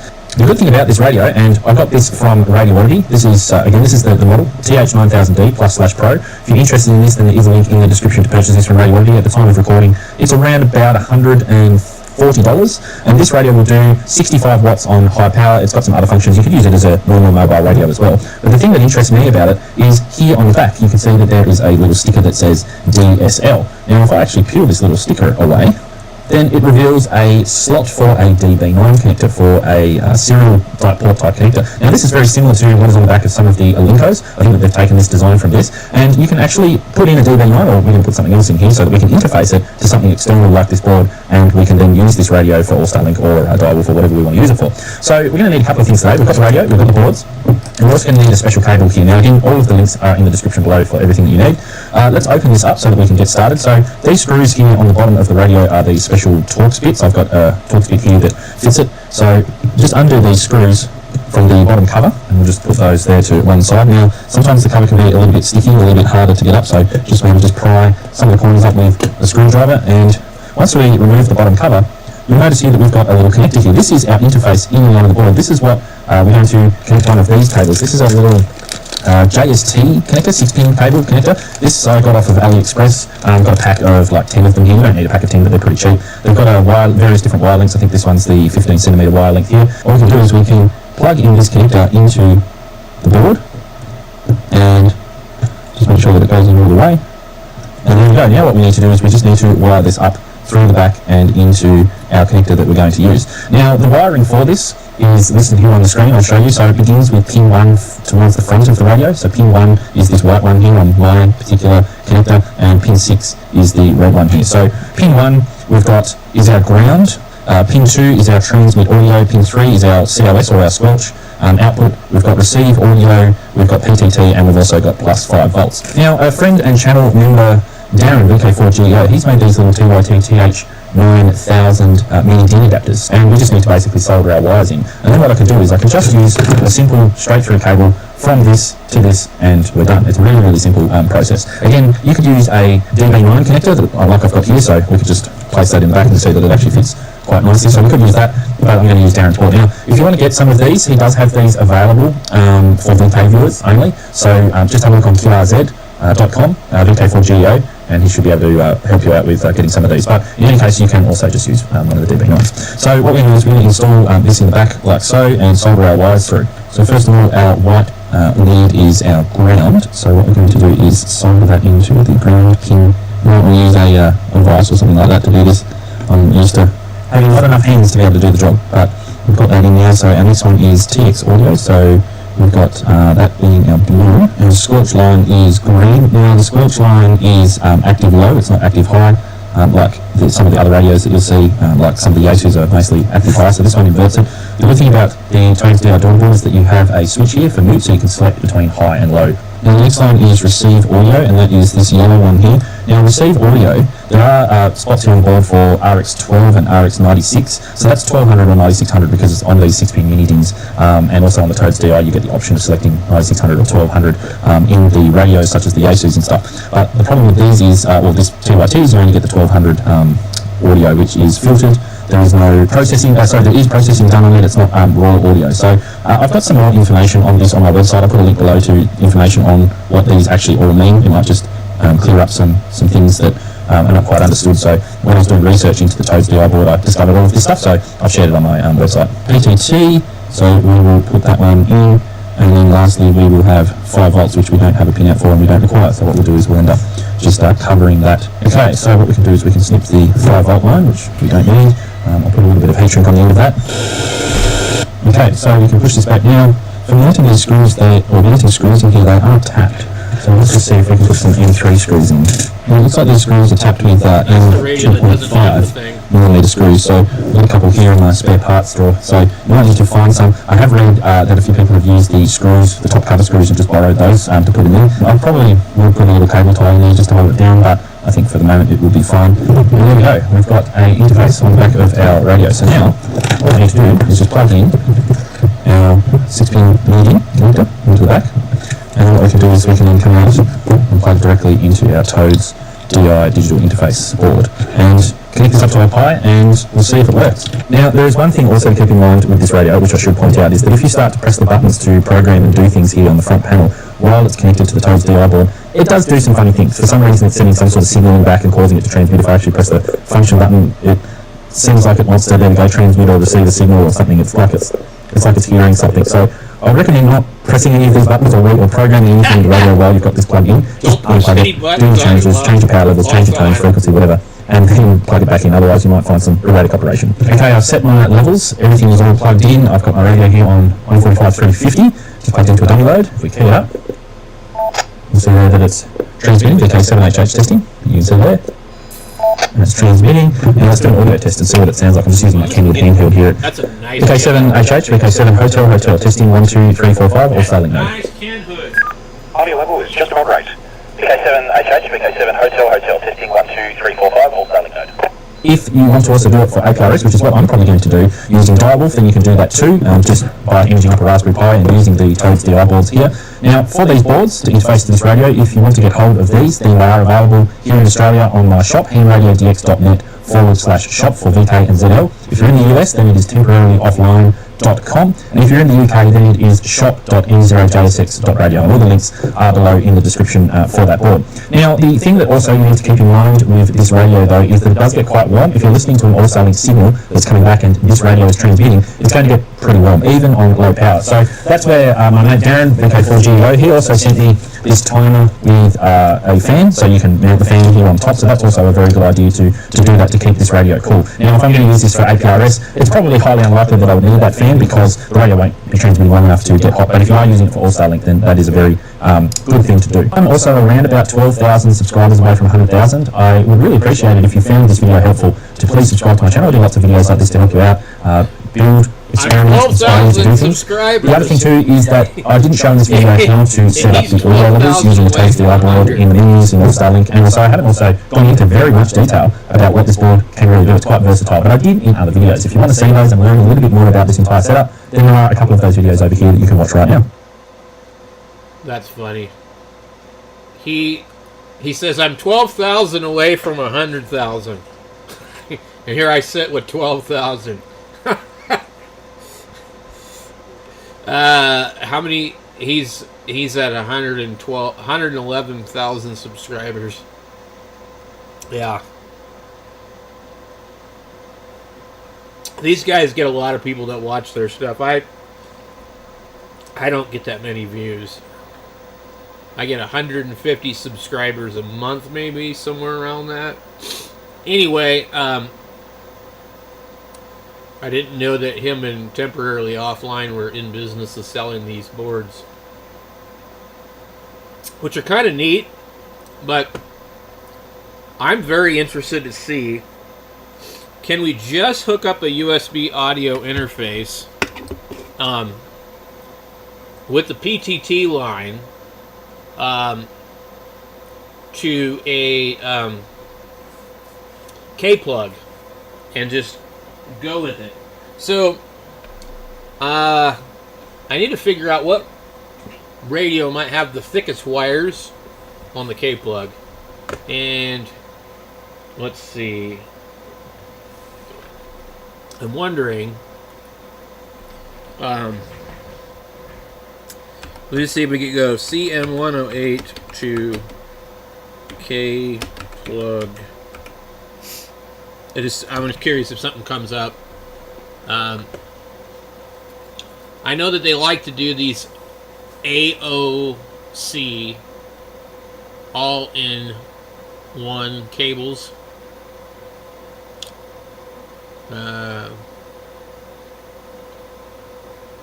But these use an ESP32 chip or something like that on them, and these are great, but they want you to like order them from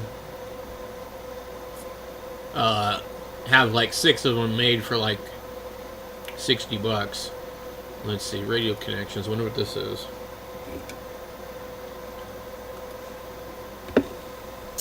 There's got to be something out here. Somebody has posted something. This is an interesting website. I found this earlier today while I was researching this. I have one of these, and I bought it at a Hamfest. There's a guy that sells these for like $4 or $2 or something like that at every Hamfest in Arizona. It's like I forget the name of the seller, but anyway, these don't use that particular chip though, and I see it's covered in epoxy, but that's not what I'm looking for. So let's see, images, maybe images. Okay, here's a K plug right here. Introducing the UV K5 version. What is this? Oh, look at this. This is what I'm talking about. So, CM108 Bofang adapter. Yep, look at this. Okay, what do we got here on that board? Dude, that's what I'm talking about right there. Look at that. Okay. Finish my soda here. Alright. Interface a modified CM108 USB audio dongle to a Bofang UV5R HT for PC linked amateur radio operation. Absolutely. This is what I'm talking about. Okay. And he's got all the parts on here that you would see that they were like mounting on some of the other stuff. But we can bypass a lot of that, but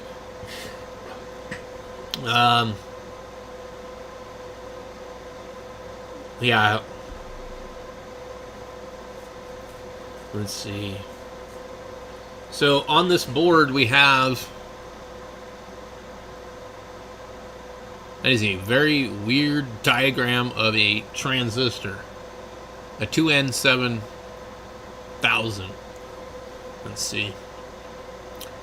So we have BF88S. Okay.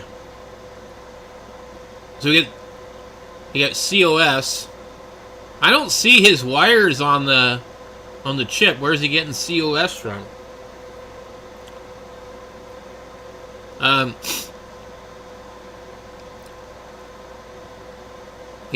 His board doesn't look like it's modified. So it says pin 2 COS, and that goes through here to the drain. Oh, okay. So the drain of a FET. I thought that was a funny looking thing. And it looks like there's a diode across the gate. Almost looks like a Xenier. There's a diode between the drain and the source. Anyway. So, okay. It says PTT is the sleeve, mic is the ring, ground is the sleeve, tip is the speaker. Anyway, the way he's got this thing set up, I could probably source these parts. Most of them are just resistors, but I don't know about that transistor. That could be a little tricky. We'd probably have to buy it. You ended up buying like $8 worth of of them just to do it.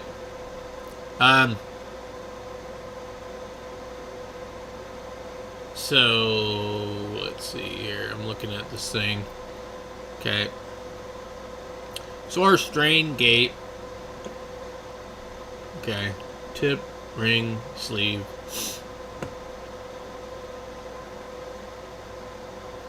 Okay, so buy on Tindy.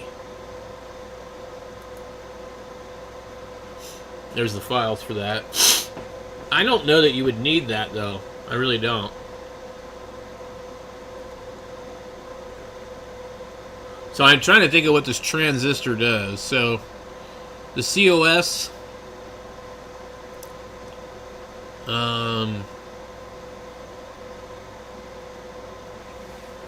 Well, there's not really... This card does not look modified at all. So what's strange is... I see glue on here. They've removed the contacts. I don't know, can I look at this? Let me open this image in a new tab and see if maybe I can enlarge this.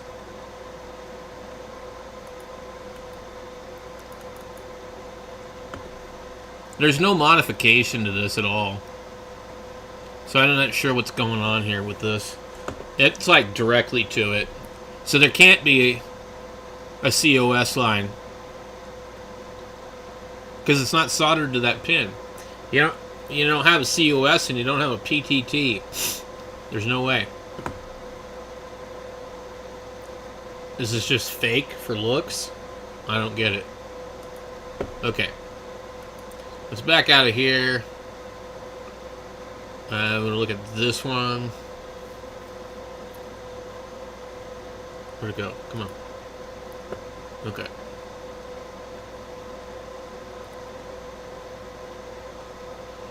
Kenwood programming cable. USB to serial chips. Interesting. Introducing EV K5 version. CW. Computer line or USB sound card mic in. I don't know what the hell that actually is.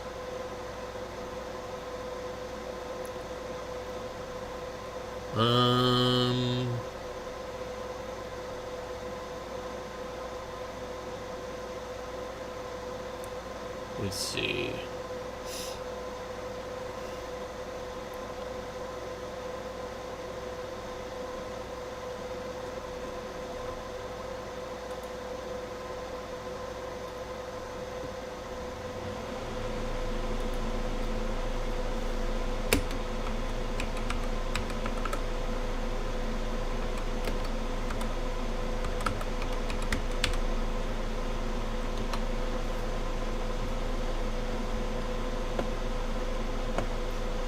Yeah, I probably don't want to type in that.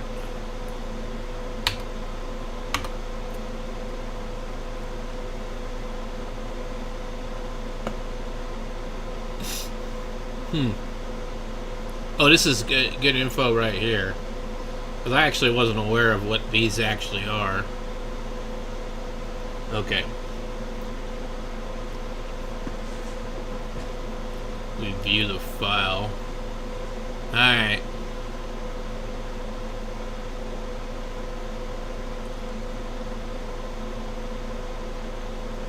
So COS is on that damn thing. So I'm gonna go find a cable and I gotta figure out. I have lots of boxes out here, but there's a UV5R. There's a DMR radio right there.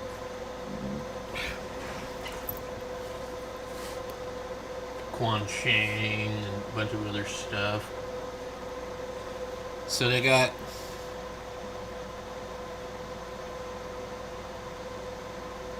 oh, I see what they're doing. A Pi repeater, a DB9 cable. Okay, so they get COS coming off of the I can't tell. It's hard to read their diagram.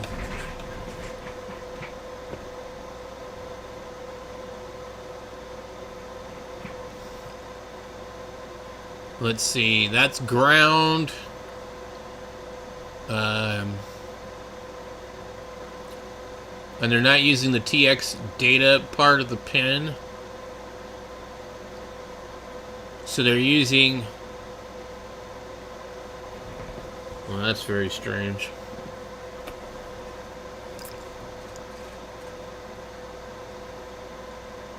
They're using the speaker out as audio input and COS input. Okay. So, yeah, I honestly think that this is not going to be that complicated. It might not work right, but it will probably work a little bit. So, what radios are down here? Let me see.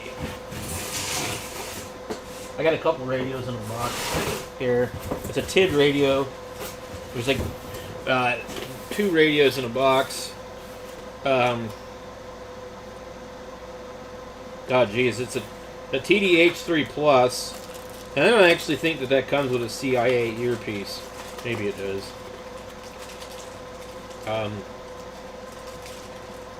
Yeah, it does. Okay.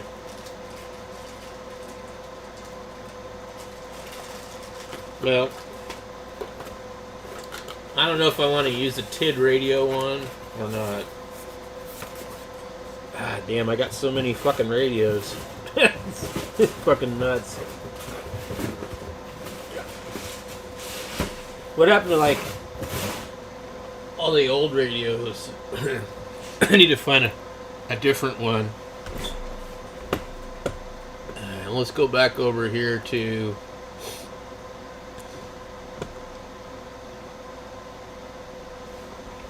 something else. Let's see what we can find. Let's see.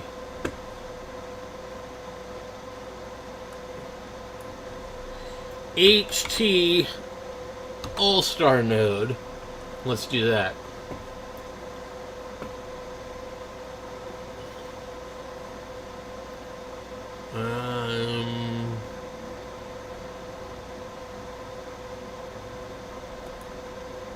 Well, that's one of these. I don't want to watch that video.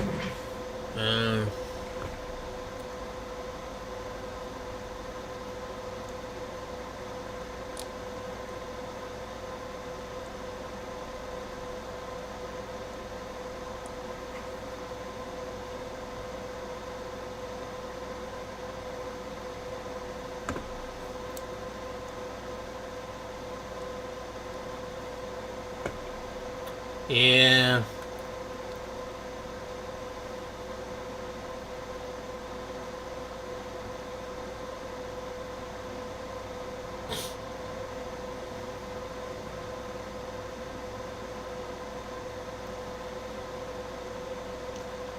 I'm trying to find one that they're actually using in a, like, cheap-ass radio, like, not these particular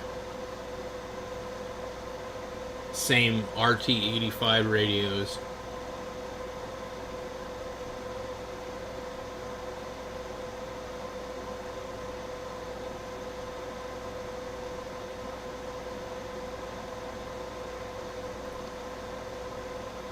Oh, boy.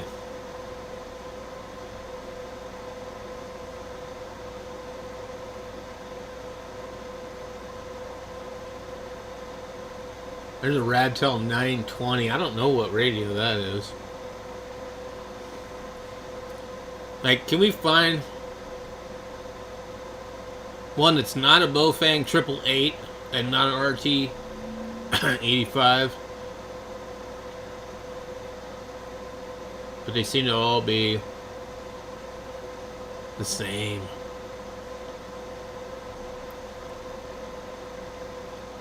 Bofang UV5R mod for All-Star and IRLP nodes. Like, apparently they, like, had to modify that. I don't know about all that.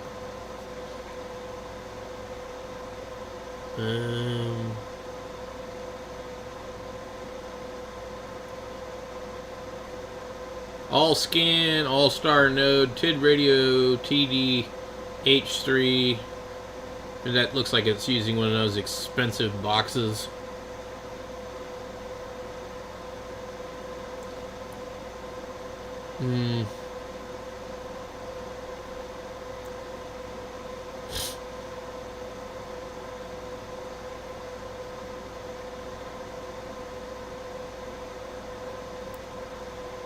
I don't know. DV switch.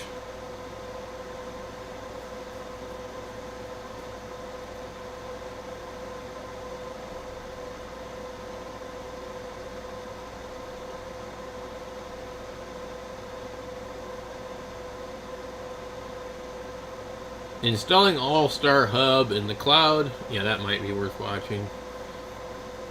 All scan with that really old Yaesu. Interesting.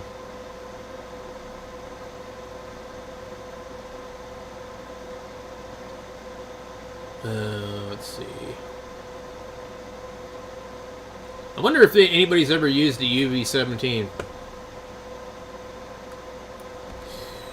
UV17 All-Star node.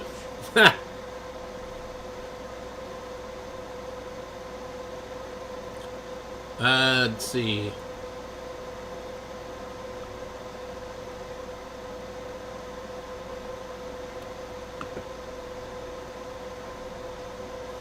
It seems to be pretty limited to like a couple of different radios that they all want to use.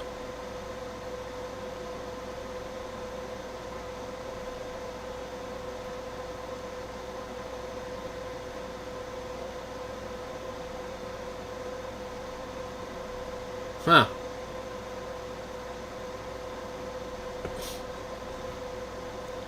Let's look up.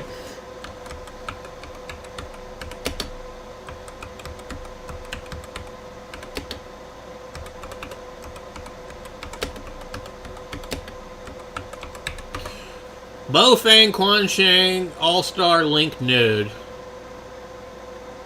What do we got? Anything? Okay, Quansheng K6 All-Star Node. There we go. I got one of them.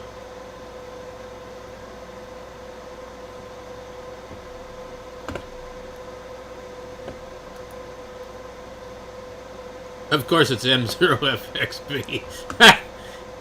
129. Alright, that's very short.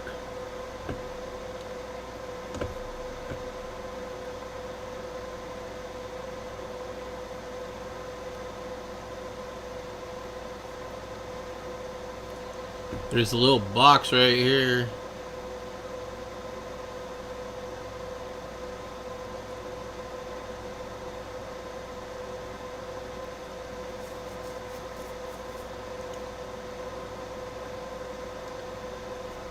Man, where's all the cheap radios? How to use the UV5R Mini for APRS and packet.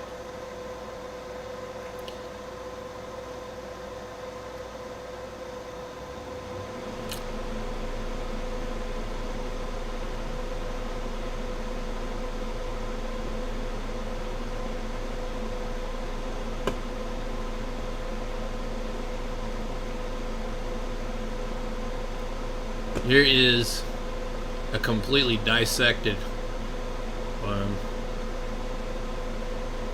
easy mod for All-Star and the Baofeng 888. Like, where? All-Star DV switch, Stum DV, and a Baofeng. None of these videos seem to suit the information I'm looking for.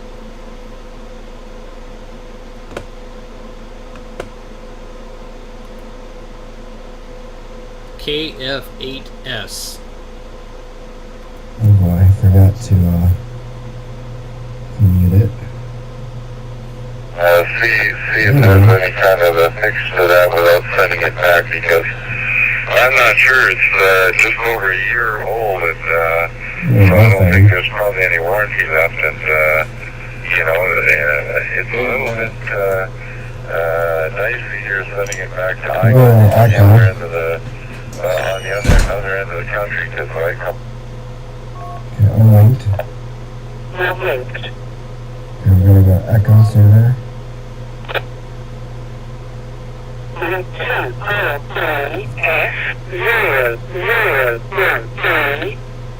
so that's the Echo. Yeah, that's pretty long. The recording is kind of weird, but We're going to test the echo here. AC8ZD.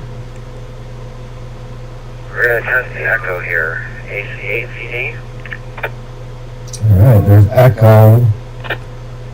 And now we'll disconnect.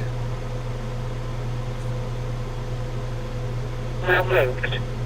And then we'll go to YSF. We'll just do all the echoes. And Parrot. Alright, we're going to connect into Parrot. There we go. AC8ZD testing the YSF Parrot.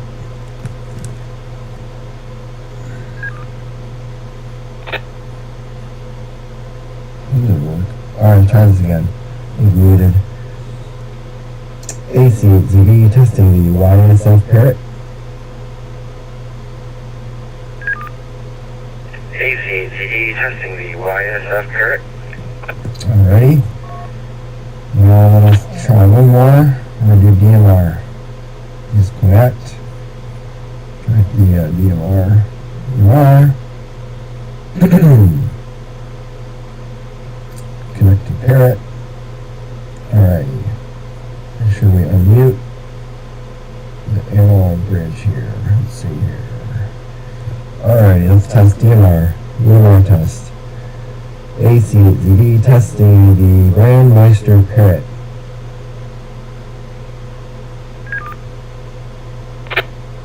AC testing the Brandmeister Parrot.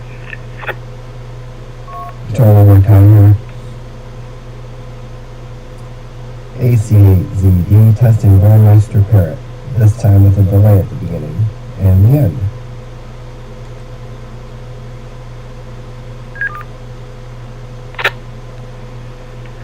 AC8ZD testing Brandmeister Parrot. This time with a delay at the beginning and the end. Very good. Alright, and let's see, let's do a live demo. This one I have not played with. Let's see if there's a PS5 Parrot. I don't think there is.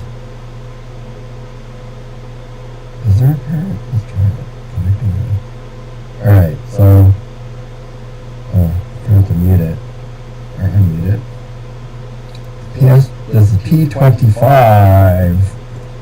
Alright. From the Bofang.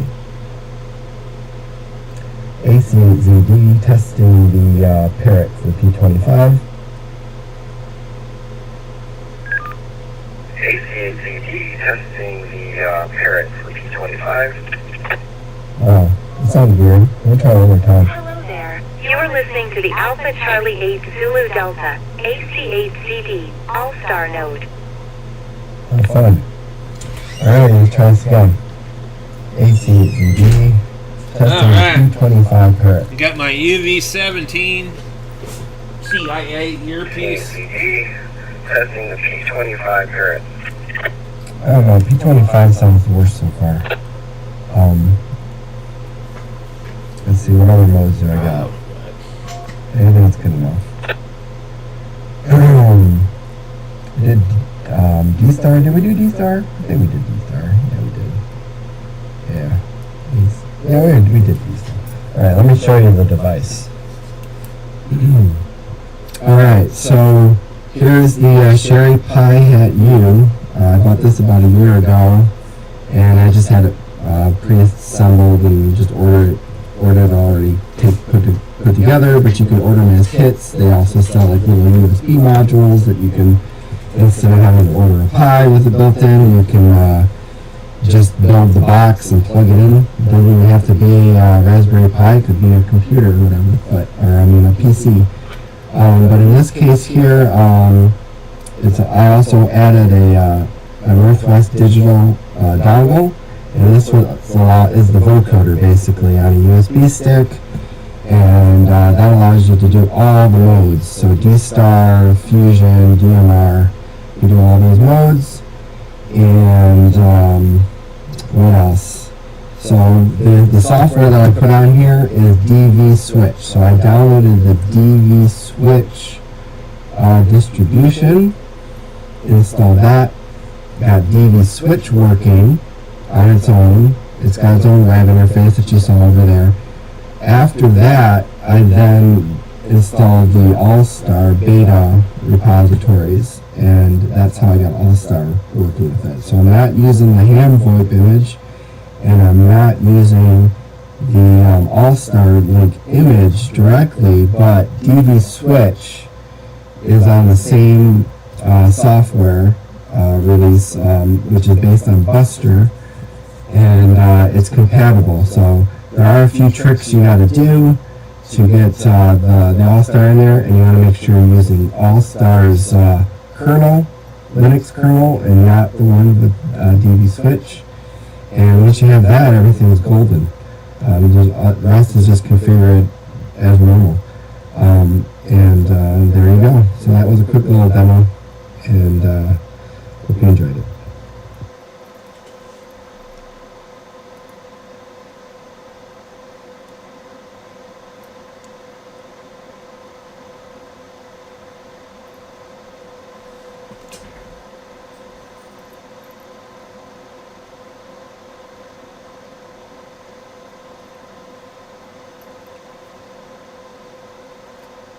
Well, I don't know.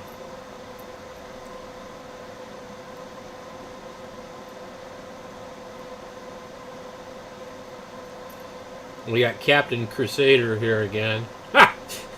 God damn.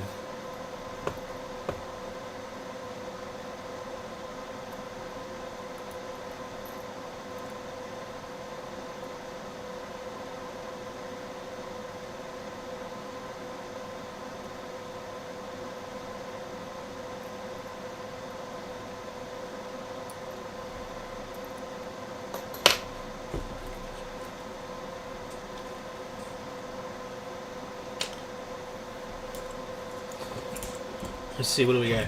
Okay, Ron here, KM60Z. I'm attempting to build my first ever All-Star node using a Raspberry Pi B3 Plus. And I'm still having some issues. If any of you know what I might be running into, you can let me know, drop me a line. In any case, what I've got here, let's pick up the pointer here. This is a Baofeng UV5R, and it's been modified so that I've taken out the flashlight and I've taken the aluminum part of the potentiometer out, so I've got a little hole there so I can come through with a screwdriver to adjust the volume. But that way you don't bump the volume on it. Alright, the 3.5 and 2.5 millimeter sockets have been removed. What we have here is a 2N222 transistor. The collector up here on ground, the base with the diode, the emitter to the PTT of the radio. What this is doing is switching it so that the radio receives ground when the sound fob that I'm using emits the PTT. So it emits a 3.5 volt positive or high, and that's back over here. And I have the card modified, and I've got it selected so that it goes high here, through this resistor that's right here. It's 2.2K, I believe. And then it goes into this wire here that I don't have hooked up at the moment. Okay. So the audio side of this CM108 is here. So let me pull this out so I can show you a little bit better what we have here. Okay. I'm still in the process of trying to find problems. So how did you CM108 build your node? Now the black wire is Did you buy a hat or did you build one? To the ground leads of the 108 chip, the Right now I'm I taking still don't apart have a the K plug CLS hooked off up. the earpiece, and But I'm I've looking removed at this capacitor here, as well as the R6 probably tomorrow resistor I'll get these. right here. I have a different one right now, I've but attached to pin 48 the green wire that comes out here from my CLS, and I just attached it there. these things are really hard to And solder.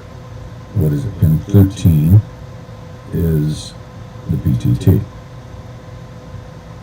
So then I have 2.2K ohm resistors. I've got a, can't get in here real tight with the camera, but Where's the transistor?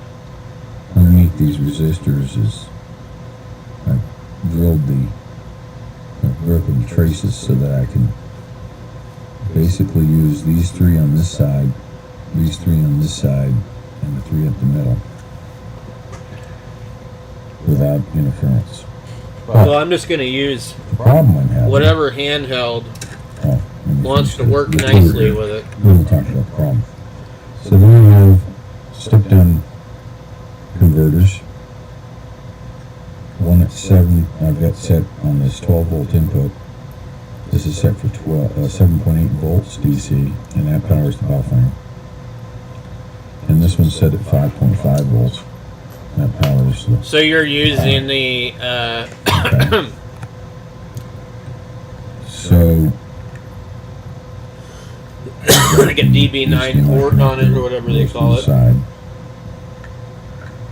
And all the connectors for the... Yeah, I don't want For the pie. I don't want to use a And Pi. like I said, I'm still building it, so, but I'm having a And I problem. almost bought the Sherry Pi hat So I'm set today. up currently on 443.9 simplex, and over here on this radio is my receiver radio. So the reason I don't have my circuit hooked up at the moment, but just so that we can show you that it's working right, I'll go to the diode here. And I'll go key up this radio with 5 volts. They want a bunch of money for the Raspberry Pis now. I'm not going to buy another one. I'll use I got a Lenovo ThinkCenter little small computer, or I can use the HP Stream like it. PC.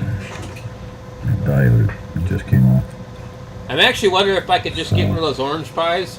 Maybe I could just use one of the orange pies. I have a resistor, so I'm going to go off of the ground.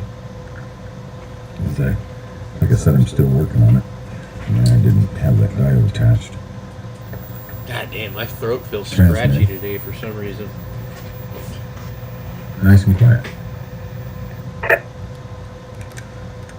Okay, so we'll do that. So I'm going to try to hook the USB interface Now this directly to wire the here Profan K plug tomorrow. Is And the mic input to the radio, which will be attached to the I've speaker got- output of the foul. a Sabrent USB And- sound card that has the CM108. Let's see if I can But- zoom in or something.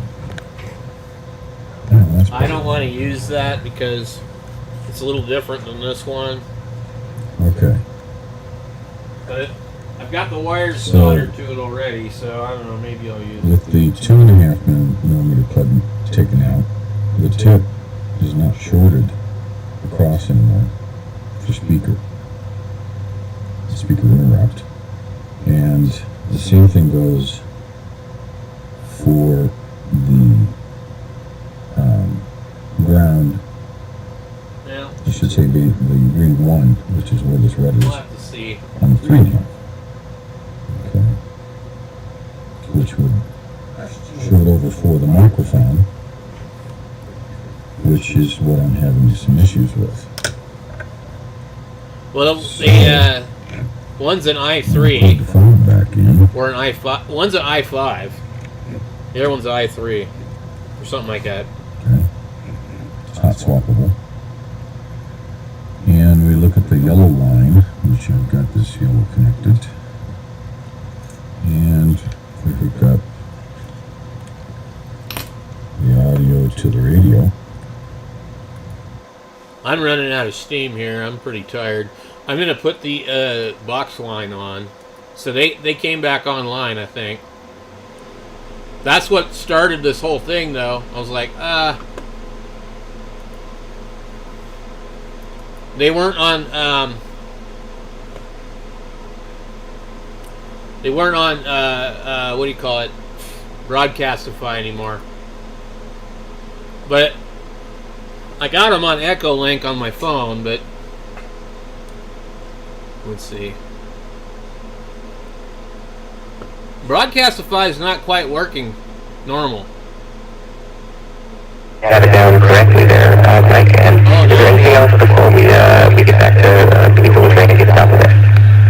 There we go. We'll free up the net for our first check-in. Thank you very much. KW2STI, defending your life. Yeah, it's got Wi-Fi and Bluetooth on the HP. The Lenovo has none of that. Let's fit that in. Let's see here, N7CJE, you're at the top of the list. How's one's got an SSD, the other one's got an M.2. N7CJE, hey, how's it going, everybody? Yeah, down here on the wilds of the south end of Des Moines. Alright, well, I gotta go lay down. I'm not feeling good. So I'm gonna leave this on, and I will catch you later. We'll start capital of the world, so we claim. Anyway, yeah, speaking of movies, I didn't catch a lot. I just kind of came in at the tail end here. I thought, wow, I wonder if the net's still on. Because one of the things I've enjoyed a lot this summer is the series on the Americas. It's been Thursday night, and NBC's been running. Tom Hanks narrates it, and it is a spectacular bunch of cinematography. And as one who has done underwater video and photography for most of my life, doing this kind of work, teaching marine science, yeah, I love watching those kind of shows, and everything else kind of takes a back seat. So that was my Thursday from 8 to 10 tonight. So almost missed the net. I got a surprise show you guys on. Other than that, yeah, doing okay. You know, we're got tomorrow to do projects. The weekend is upon us, and keep going. That's all I can do. All right, you guys have a good one. And 7CJE. All right, well, I really appreciated that. I always love a good shark check-in, and also a big fan. I don't really want to go underwater all that much. I'm a swimmer growing up, but I don't really love open water or cold water. But thank goodness we have underwater video photographers. Just one of my favorite things is watching things happening underwater. So thank you very much for that. And that explains how you knew about 6-killed sharks. Anyway, I'm glad you were able to get in, and thank you again for the movie help. All right, let's see. We had a check-in from Mike. That takes us to Matt, KI7UEF, indeed, in Redmond, Oregon. I checked to make sure I was right. Matt, how are you tonight? Ben, good evening to see you, and it was a real pleasure to meet you at the picnic recently. Yeah, I just thought I'd check in here, trying to get packed up for another little trip. I got a work trip this week, actually. I am in Redmond, Oregon right now, but I'm heading to SF tomorrow. So I'll be hanging out there for the weekend and working next week, and I'd love to make my way back to Portland a week from tomorrow, where Made Bike Weekend kicks off. And Ben, I heard you mention that you were trying to go to Portland with your bicycle, and I thought, I wonder if he's trying to go to Made. But anyways, if you didn't know this, Made.bike, it's a handmade bicycle show. A bunch of, I think mostly North American builders show up there. But I'm not saying there aren't European or other continent builders, but bicycle, custom bike builders, and the show is wildly cool. It's got all the cool things that you would expect at like a super niche alt bike convention. But what's even cooler is all of the pop-up bicycle rides that occur over the weekend and the various parties. And some of them are, not all of them are just wide open to the public. There's a couple industry ones, like Chris King is known to throw a soiree at their spot, famous aluminum component manufacturer. there in Portland, Oregon, who is largely famed for their sustainability practices. Anyways, I did love the talks of trains. I like to say tren, like T-R-E-N. And I've got a crazy story about tren, but not enough time probably to share it, unfortunately. So, good on you, Ben. If you're willing to share, I'd love to hear what's taking you down to Portland. If not, understood. KI7UES. Well, Matt, you got it right on the nose. I am going with some friends here in Tacoma who are my bike friends, and we're going down to Maid. So if you do make it, feel free to maybe send me an email or get in touch with me in some way. My QRZ information is actually, I think my QRZ information is all current. At one point I made it, anyway, whatever. You can send me an email, we can maybe exchange phone numbers, and if you do end up in Portland for Maid, we should hang out. If you or anyone is interested in being in Portland that weekend, the best website I've found for some of those rides is searchparty.fun, and they have a number of different Portland sort of Maid bike events happened, and they're organized by day and time or whatever, and event, so maybe we'll see each other and hang out. Thank you very much for coming in, and yeah, that's why I'm taking the tren. Hopefully the tren's all right. Oh, and travel safely to San Francisco. Oh, and again, pleasure to see you at the picnic as well. It was nice to sort of be able to talk in person. Maybe we'll do it again before too long. Next, we're going to Tree, KF7, no, anyway, Tree, FKB, come ahead. Good evening, Ben, and everyone on the net. Hope everyone's doing well. I can't complain. You know, Thursday night, it's almost Friday, weekend's almost here, and I'm looking forward to the weekend. This weekend, Liz and I are going to Olympia. I think it's Sunday evening. We're going to see comedian Mark Maron do a set. So we really like him, and I've been listening to his podcast called WTF for years. He doesn't do it anymore. His last podcast, he interviewed Barack Obama, which was also one of his first guests too. But anyway, really love his podcast. Really sad it's not around anymore, but I get to see him on Sunday, so that's gonna be good. Movies.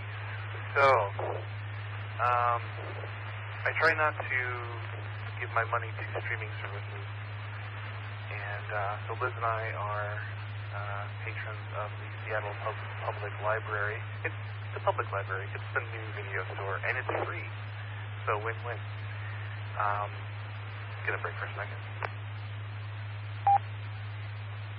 We were there on Saturday, and we found this movie we had never heard of, and we sort of, judged it by the title and the cover of the DVD disc.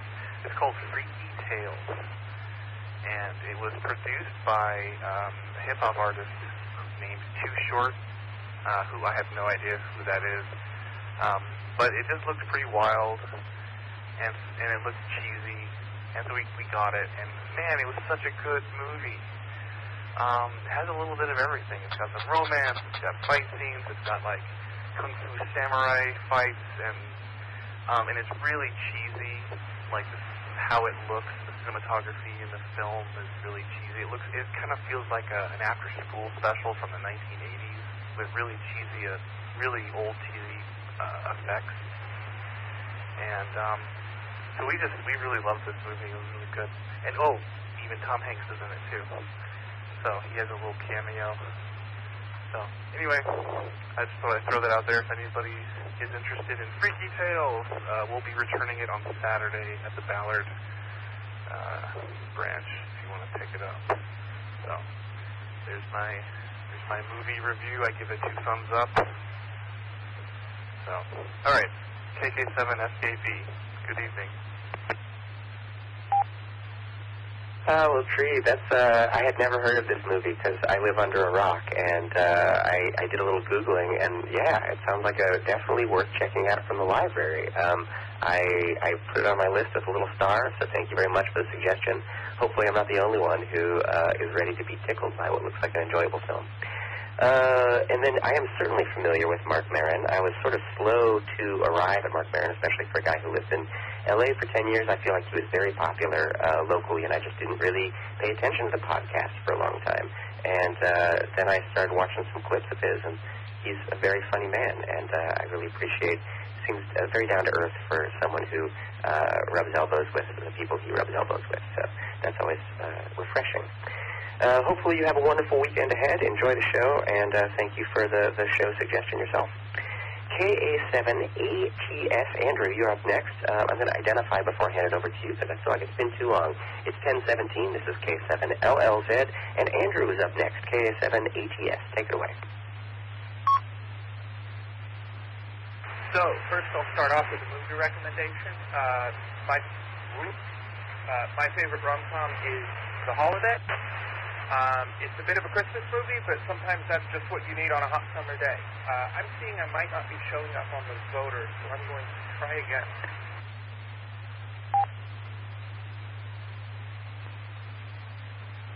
If you're waiting for me, you sound all right, just fine. I still don't appear to be showing up on the voter. Is anyone able to copy me? You are perfectly copyable. Hopefully you can hear me. My guess is that you have it in a window that has frozen or stopped reloading, so hit that refresh button, and I bet you will see yourself pop up. Back to you. All right, no worries. Yep, I see I'm coming in strong. Okay, so my favorite movie, my favorite rom-com is The Holiday. Sometimes you need a winter movie on a summer day. And then since we're talking about trains, you're going to get my train opinion, which is I missed the Amtrak Talgo train set. I think they had a fantastic style, but I'm also excited to see the new Aero train. I hope sometime this fall I'll get a chance to take a day off work and take a ride on one of those trains. I also know light rail can be a little bit controversial as to whether it counts as a real train, but I am a big fan of the Sound Transit light rail. I find that parking in Redmond and paying $3 for a ticket sure beats $15 parking in Seattle with all the traffic that comes with. So generally, big fan of trains, and hope to be on some more of them. KA7ATS, back to that. Well, I am not a sommelier of trains, but as someone who appreciates riding transit, yeah, I definitely count light rail as rail or trains. I would count trolleys. I count all sorts of things that move around on rails. Mine cars are cool too. But yeah, no, a big fan of light rail. I ride it a little bit less here in Tacoma than I do up in Seattle, but I've also, speaking of rail, been really enjoying the Sounder train on days that I have to go up there. Wish that ran on weekends. Hope anybody's listening and can make that happen. The Holiday, yes, actually it sounds quite refreshing to watch a nice sort of icy movie in the middle of a warm evening. So yeah, The Holiday, next movie recommendation. Thank you very much. That was Andrew, KA7ATS, with some praise for light rail and a good movie suggestion. We had an IO from Joel.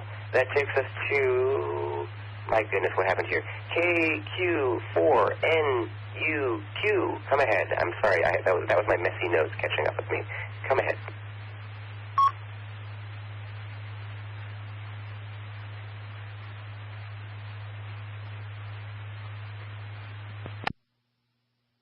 All right, I think that was more or less accurate. KO4NUQ.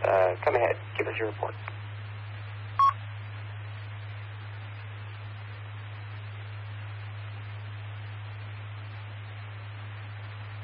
All right. Well, I'm going to do this.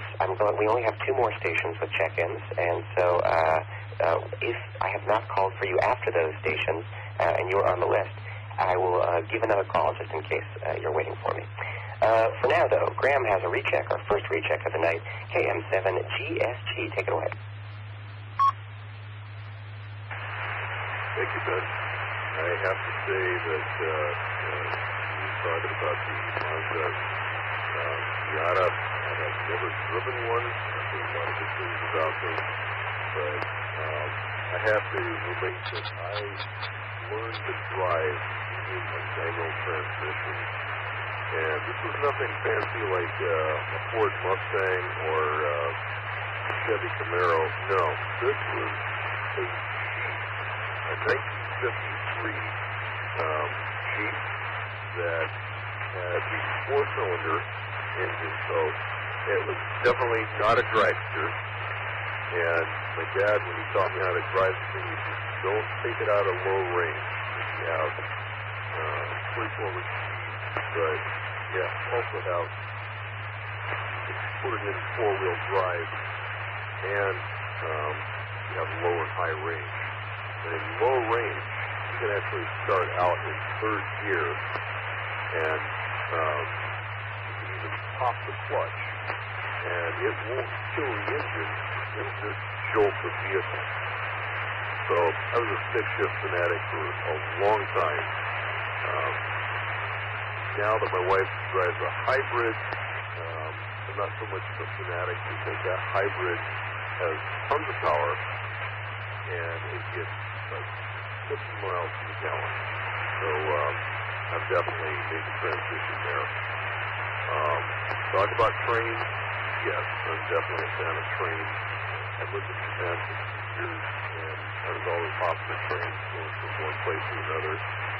Taxis were my last resort. Same thing with buses, but sometimes we had locations that just, bus stops were closer. But trains, yeah, definitely, for the most part they're safe, but yeah, you definitely give them respect, especially when you're at a crossing. I did see the movie Emperor of the North. I actually saw it in the theater. I believe it was, I don't know if that was a re-release of it, but this was in the 70s. And yes, Portnoy played this crazy conductor, and I think he made one comment, you want to go through the kitchen, with a moderate...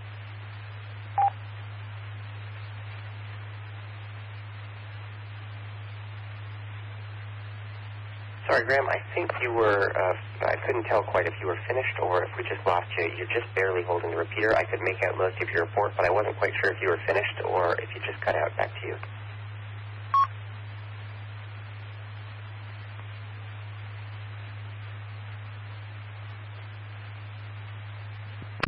All right, Graham, one more time. Are you still there?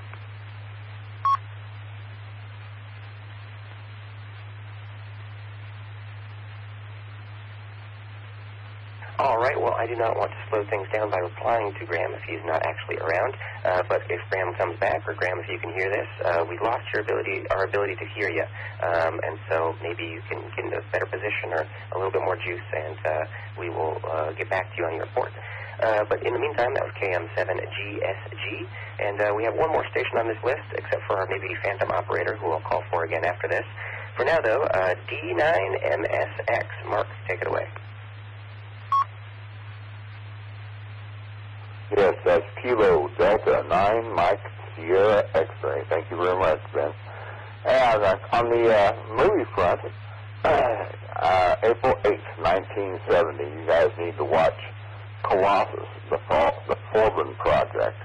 It's an older film, but it does talk about AI taking over, and yeah, it's pretty interesting that over 50 years ago that they kind of made this film, so that's a good one. And then about trains, I know most of you have heard on previous times that I have spent 34 years in the train industry, and I love trains, always have, and yeah, I worked 27 of 34 years at Amtrak. I rode to Seattle several times, and then down the Coast Starlight from Seattle. And yeah, it's a good trip, so take a train. They're always great. Let me reset here for a minute. So, yeah, the Empire Builder comes across and goes to Seattle, Washington. After it goes through Spokane, it splits actually at Spokane, and then one goes to Seattle, and then the Coast Starlight, which is the premier train, goes down to L.A. from Seattle. So you'll like that too. So good luck with that. And the final thing is, it is actually Friday here in Indiana, and so we're going to be coming out with a new podcast today. I know you guys were talking about podcasts earlier, and we have some audio podcasts, the educational ham and entertainment, and they're at w9atg.org. They're free to everybody, and if you listen to them, I think you'll enjoy them. Again, that's w9atg.org. So, back to you, Ben, and Annette. 73s to all of you, and take care of yourself. This is KB9MSX. I'll be clear. Well, Mark, first of all, let me just say I'm sure that working on the railroad or in the train industry, whatever, I'm not sure if you're actually on the railroad, but for 34 years, it's probably not all sunshine and roses. But I got to say, I'm always envious when I hear of folks who just had a passion and managed to turn a career out of that passion. So hopefully it's a lot of good memories, and those outshine any of the bad ones. Also, thank you very much for the heads up on I heard W9ATG, that's alphatangogolf.org. Always like, a little bit of outreach from a ham person organization a little bit farther away. Thanks very much for spreading the tendrils of ham radio, so thanks a lot. And that takes us to the end of round 3, although there was a station in there, I think it was an internet station, and I think it might have been from Athens, Georgia, although I wasn't sure if I copied that down right or if that was just the node they were coming down from. If I did not call you and you think I should have called you in this round, can you come ahead now?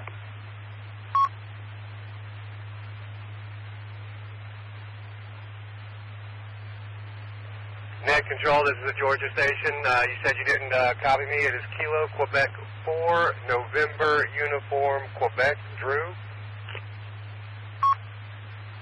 Okay, good deal. Well, Drew, I can hear you this time, and I called for you earlier after Andrew, and I didn't hear anything back. But by all means, I appreciate you getting back to us because I was worried I was losing my mind. So I think it was KO4NUQ. It is KU4. Anyway, come ahead, Drew. Give us your report. The prefix is Kilo, Quebec, and the number 4. And my report, I'm really just on my way home from work. Just missed my turn, so I get to explore a new route and figure out where it takes me. Well, that sounds delightful. Thank you very much, and thank you for your patience. I'm so sorry that we missed you in the first round, or not first round, first time through. And thank you for the call sign correction as well. I had just not made the line in the queue big enough, so I thought it was KO4NUQ. It's KQ4NUQ. Thank you very much for the correction. Anything else, Drew, before we hand it back to you? It sounds like you were motoring along. Other than be safe, is there anything else you'd like to get in? Other than just I appreciate you getting me in, and I appreciate your patience with me, and I hope everyone has a very good night. Thank you very much for coming back. We appreciate it. And I believe you're in a place where it's already Friday, so have a wonderful Friday and a good weekend ahead. That was the end of round 3. We're going to see if anybody else would like to get into the PSRG 9 o'clock net. It is 10:30 and 47 seconds. This is K7LLZ. My name is Ben, and I am your host tonight and every other Thursday night here on the PSRG 9 o'clock net. Anyone else who'd like to get into tonight's net? It might be the final round. It's getting about that time. Anyone else who'd like to get in? Whiskey 0, X-Ray Oscar. Thanks for doing the net, Ben. In and out. Jonathan. This is WW6 India Alpha. My name is Francisco, Southern California. 0 is good, K0XO. And then who is the other station in there? Come back.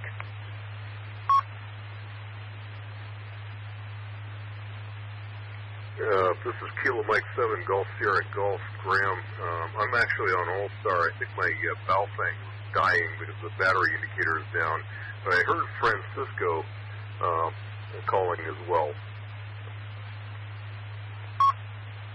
All right. Well, Graham, we've got you back in. Yeah, we missed you right, I think, toward the tail end of your check-in. But then when I called for you, you weren't able to hear me or get back to me. So I'm guessing that makes sense. What happened? So you're on the list. And then, sorry, Francisco, if I was stepping on you, can you please come back if you're out there? Sorry, I think I doubled with a couple times. Yeah, this is Francisco here in Redlands, California. My call is WW6IM, WW6 India Alpha Michael. I know where Redlands, California is. We've got you on the list, and thank you for your patience. I'm sorry I wasn't able to hear you when you were trying to check in earlier. WW6IM, we've got you down. You're going to be up after Graham on this list, so second. Anyone else for the PSRG 9 o'clock net? This may very well be our last round, so if you'd like to get in, come ahead.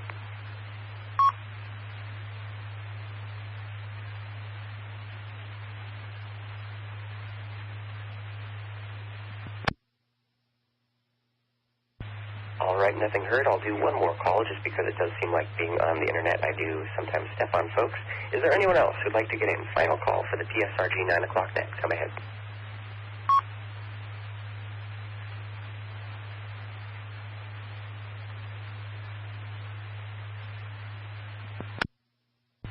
Okay, nothing heard. We have two stations on this list.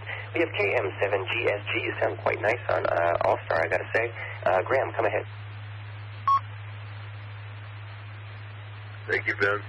I don't know how much of my information you got before. When the battery is going down, I believe it can receive until it's almost gone, but transmit, different story. Takes a lot more juice. No, I was just going to say the Mazda Miata, I've never driven one, but I've heard good things about it. And I would hope that the person involved would have a manual transmission. I've been a fanatic about manual transmissions. I learned how to drive on a Jeep, so nothing fancy, but it had a little pea-shooter 4-cylinder engine, but tremendous torque when you put it in low range in four-wheel drive. And I never killed the engine, it would just jolt the vehicle, pop in the clutch. But I have to agree with some of the callers about trains, particularly Mark, working for Amtrak. Trains, I think, should be definitely big in the picture. Speaking of the movie Emperor of the North, I believe that was in the 70s, even though the theme was in the 40s or 30s. I remember Ernest Borgnine saying, "We're going to go in highball."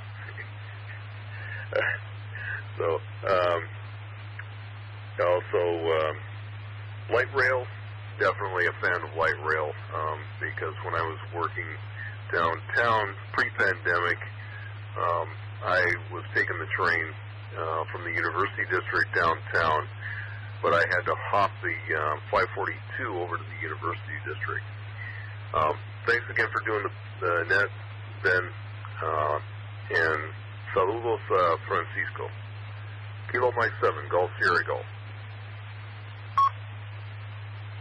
All right, Graham. Well, I wanted to tip my hat because you had mentioned learning stick, I think, in your first round on a 1950s Jeep. The one that I learned how to drive stick on and then subsequently forgot how to drive stick because I didn't do it for another 10 or so years, was also on a Jeep. And we were on a sort of a forest road.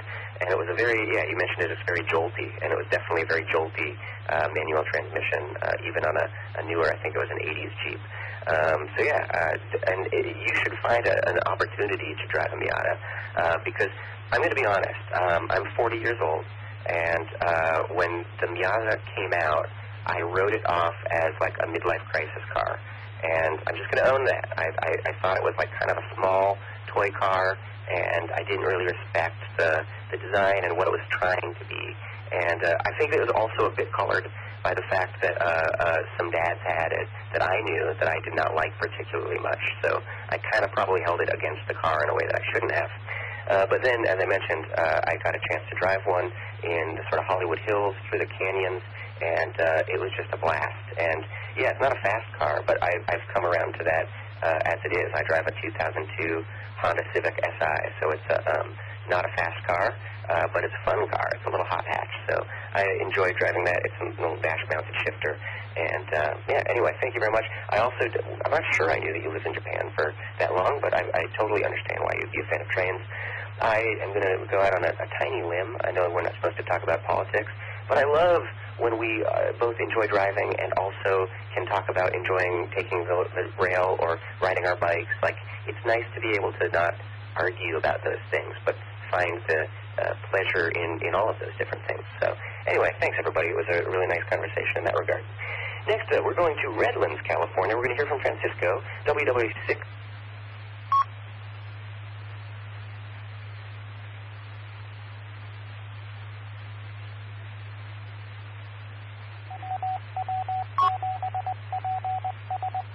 All right, we'll try that one more time. Francisco, are you still around?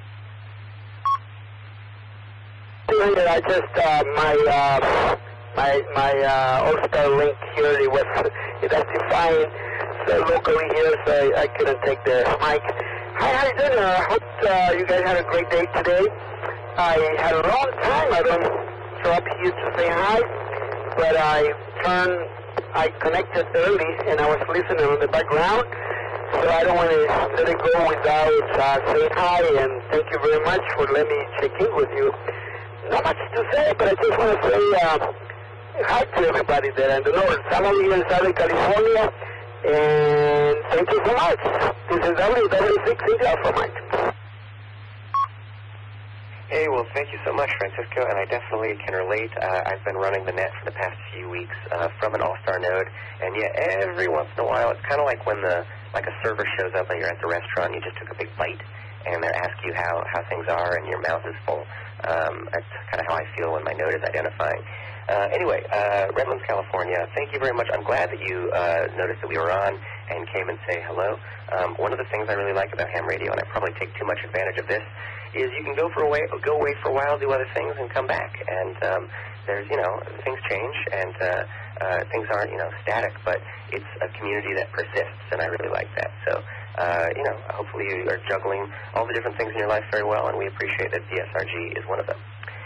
All right, that was Francisco, WW6IM from Redlands, California, and that was fittingly, I guess, I always say that's our caboose, but we've had a lot of train talk, so that was even more our caboose tonight. It is 10:39 and 40 seconds. I want to thank everyone who joined us for the 9 o'clock net tonight. It is Thursday, August 13th, 2026. Thank you so much again. Without all of you, it wouldn't be much of a net at all. It would just be me reading the intro and the outro and being very awkward about it. I also want to thank the Puget Sound Repeater Group for the use of this repeater. For more information about the group or to join or to make a donation if you want to do that, it's totally optional. Go check out our website at psrg.org. There's always some information that is new and updating, so stay abreast of that. If you're near a radio tomorrow at 9 o'clock a.m., grab yourself a cup of coffee or tea, whatever you like, and check into the Friday 9 a.m. net. That's going to be John, W7JSM, filling in for Ron, NR70. I will now be returning the repeater to normal operation. Thank you again to everybody. One last time, this is Ben, K7LLZ, signing off at 10:40 and a half. Have a good night, everyone.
And 7YDI, Matt, it's Alec, KF7AZV. I see you on the list. Are you there? Are you awake?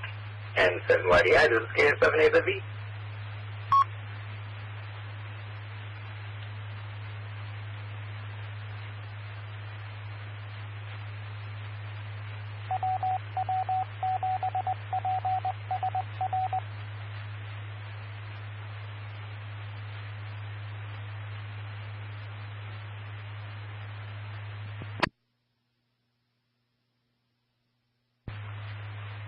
And 7YDI, it's KF7AZV. Are you there?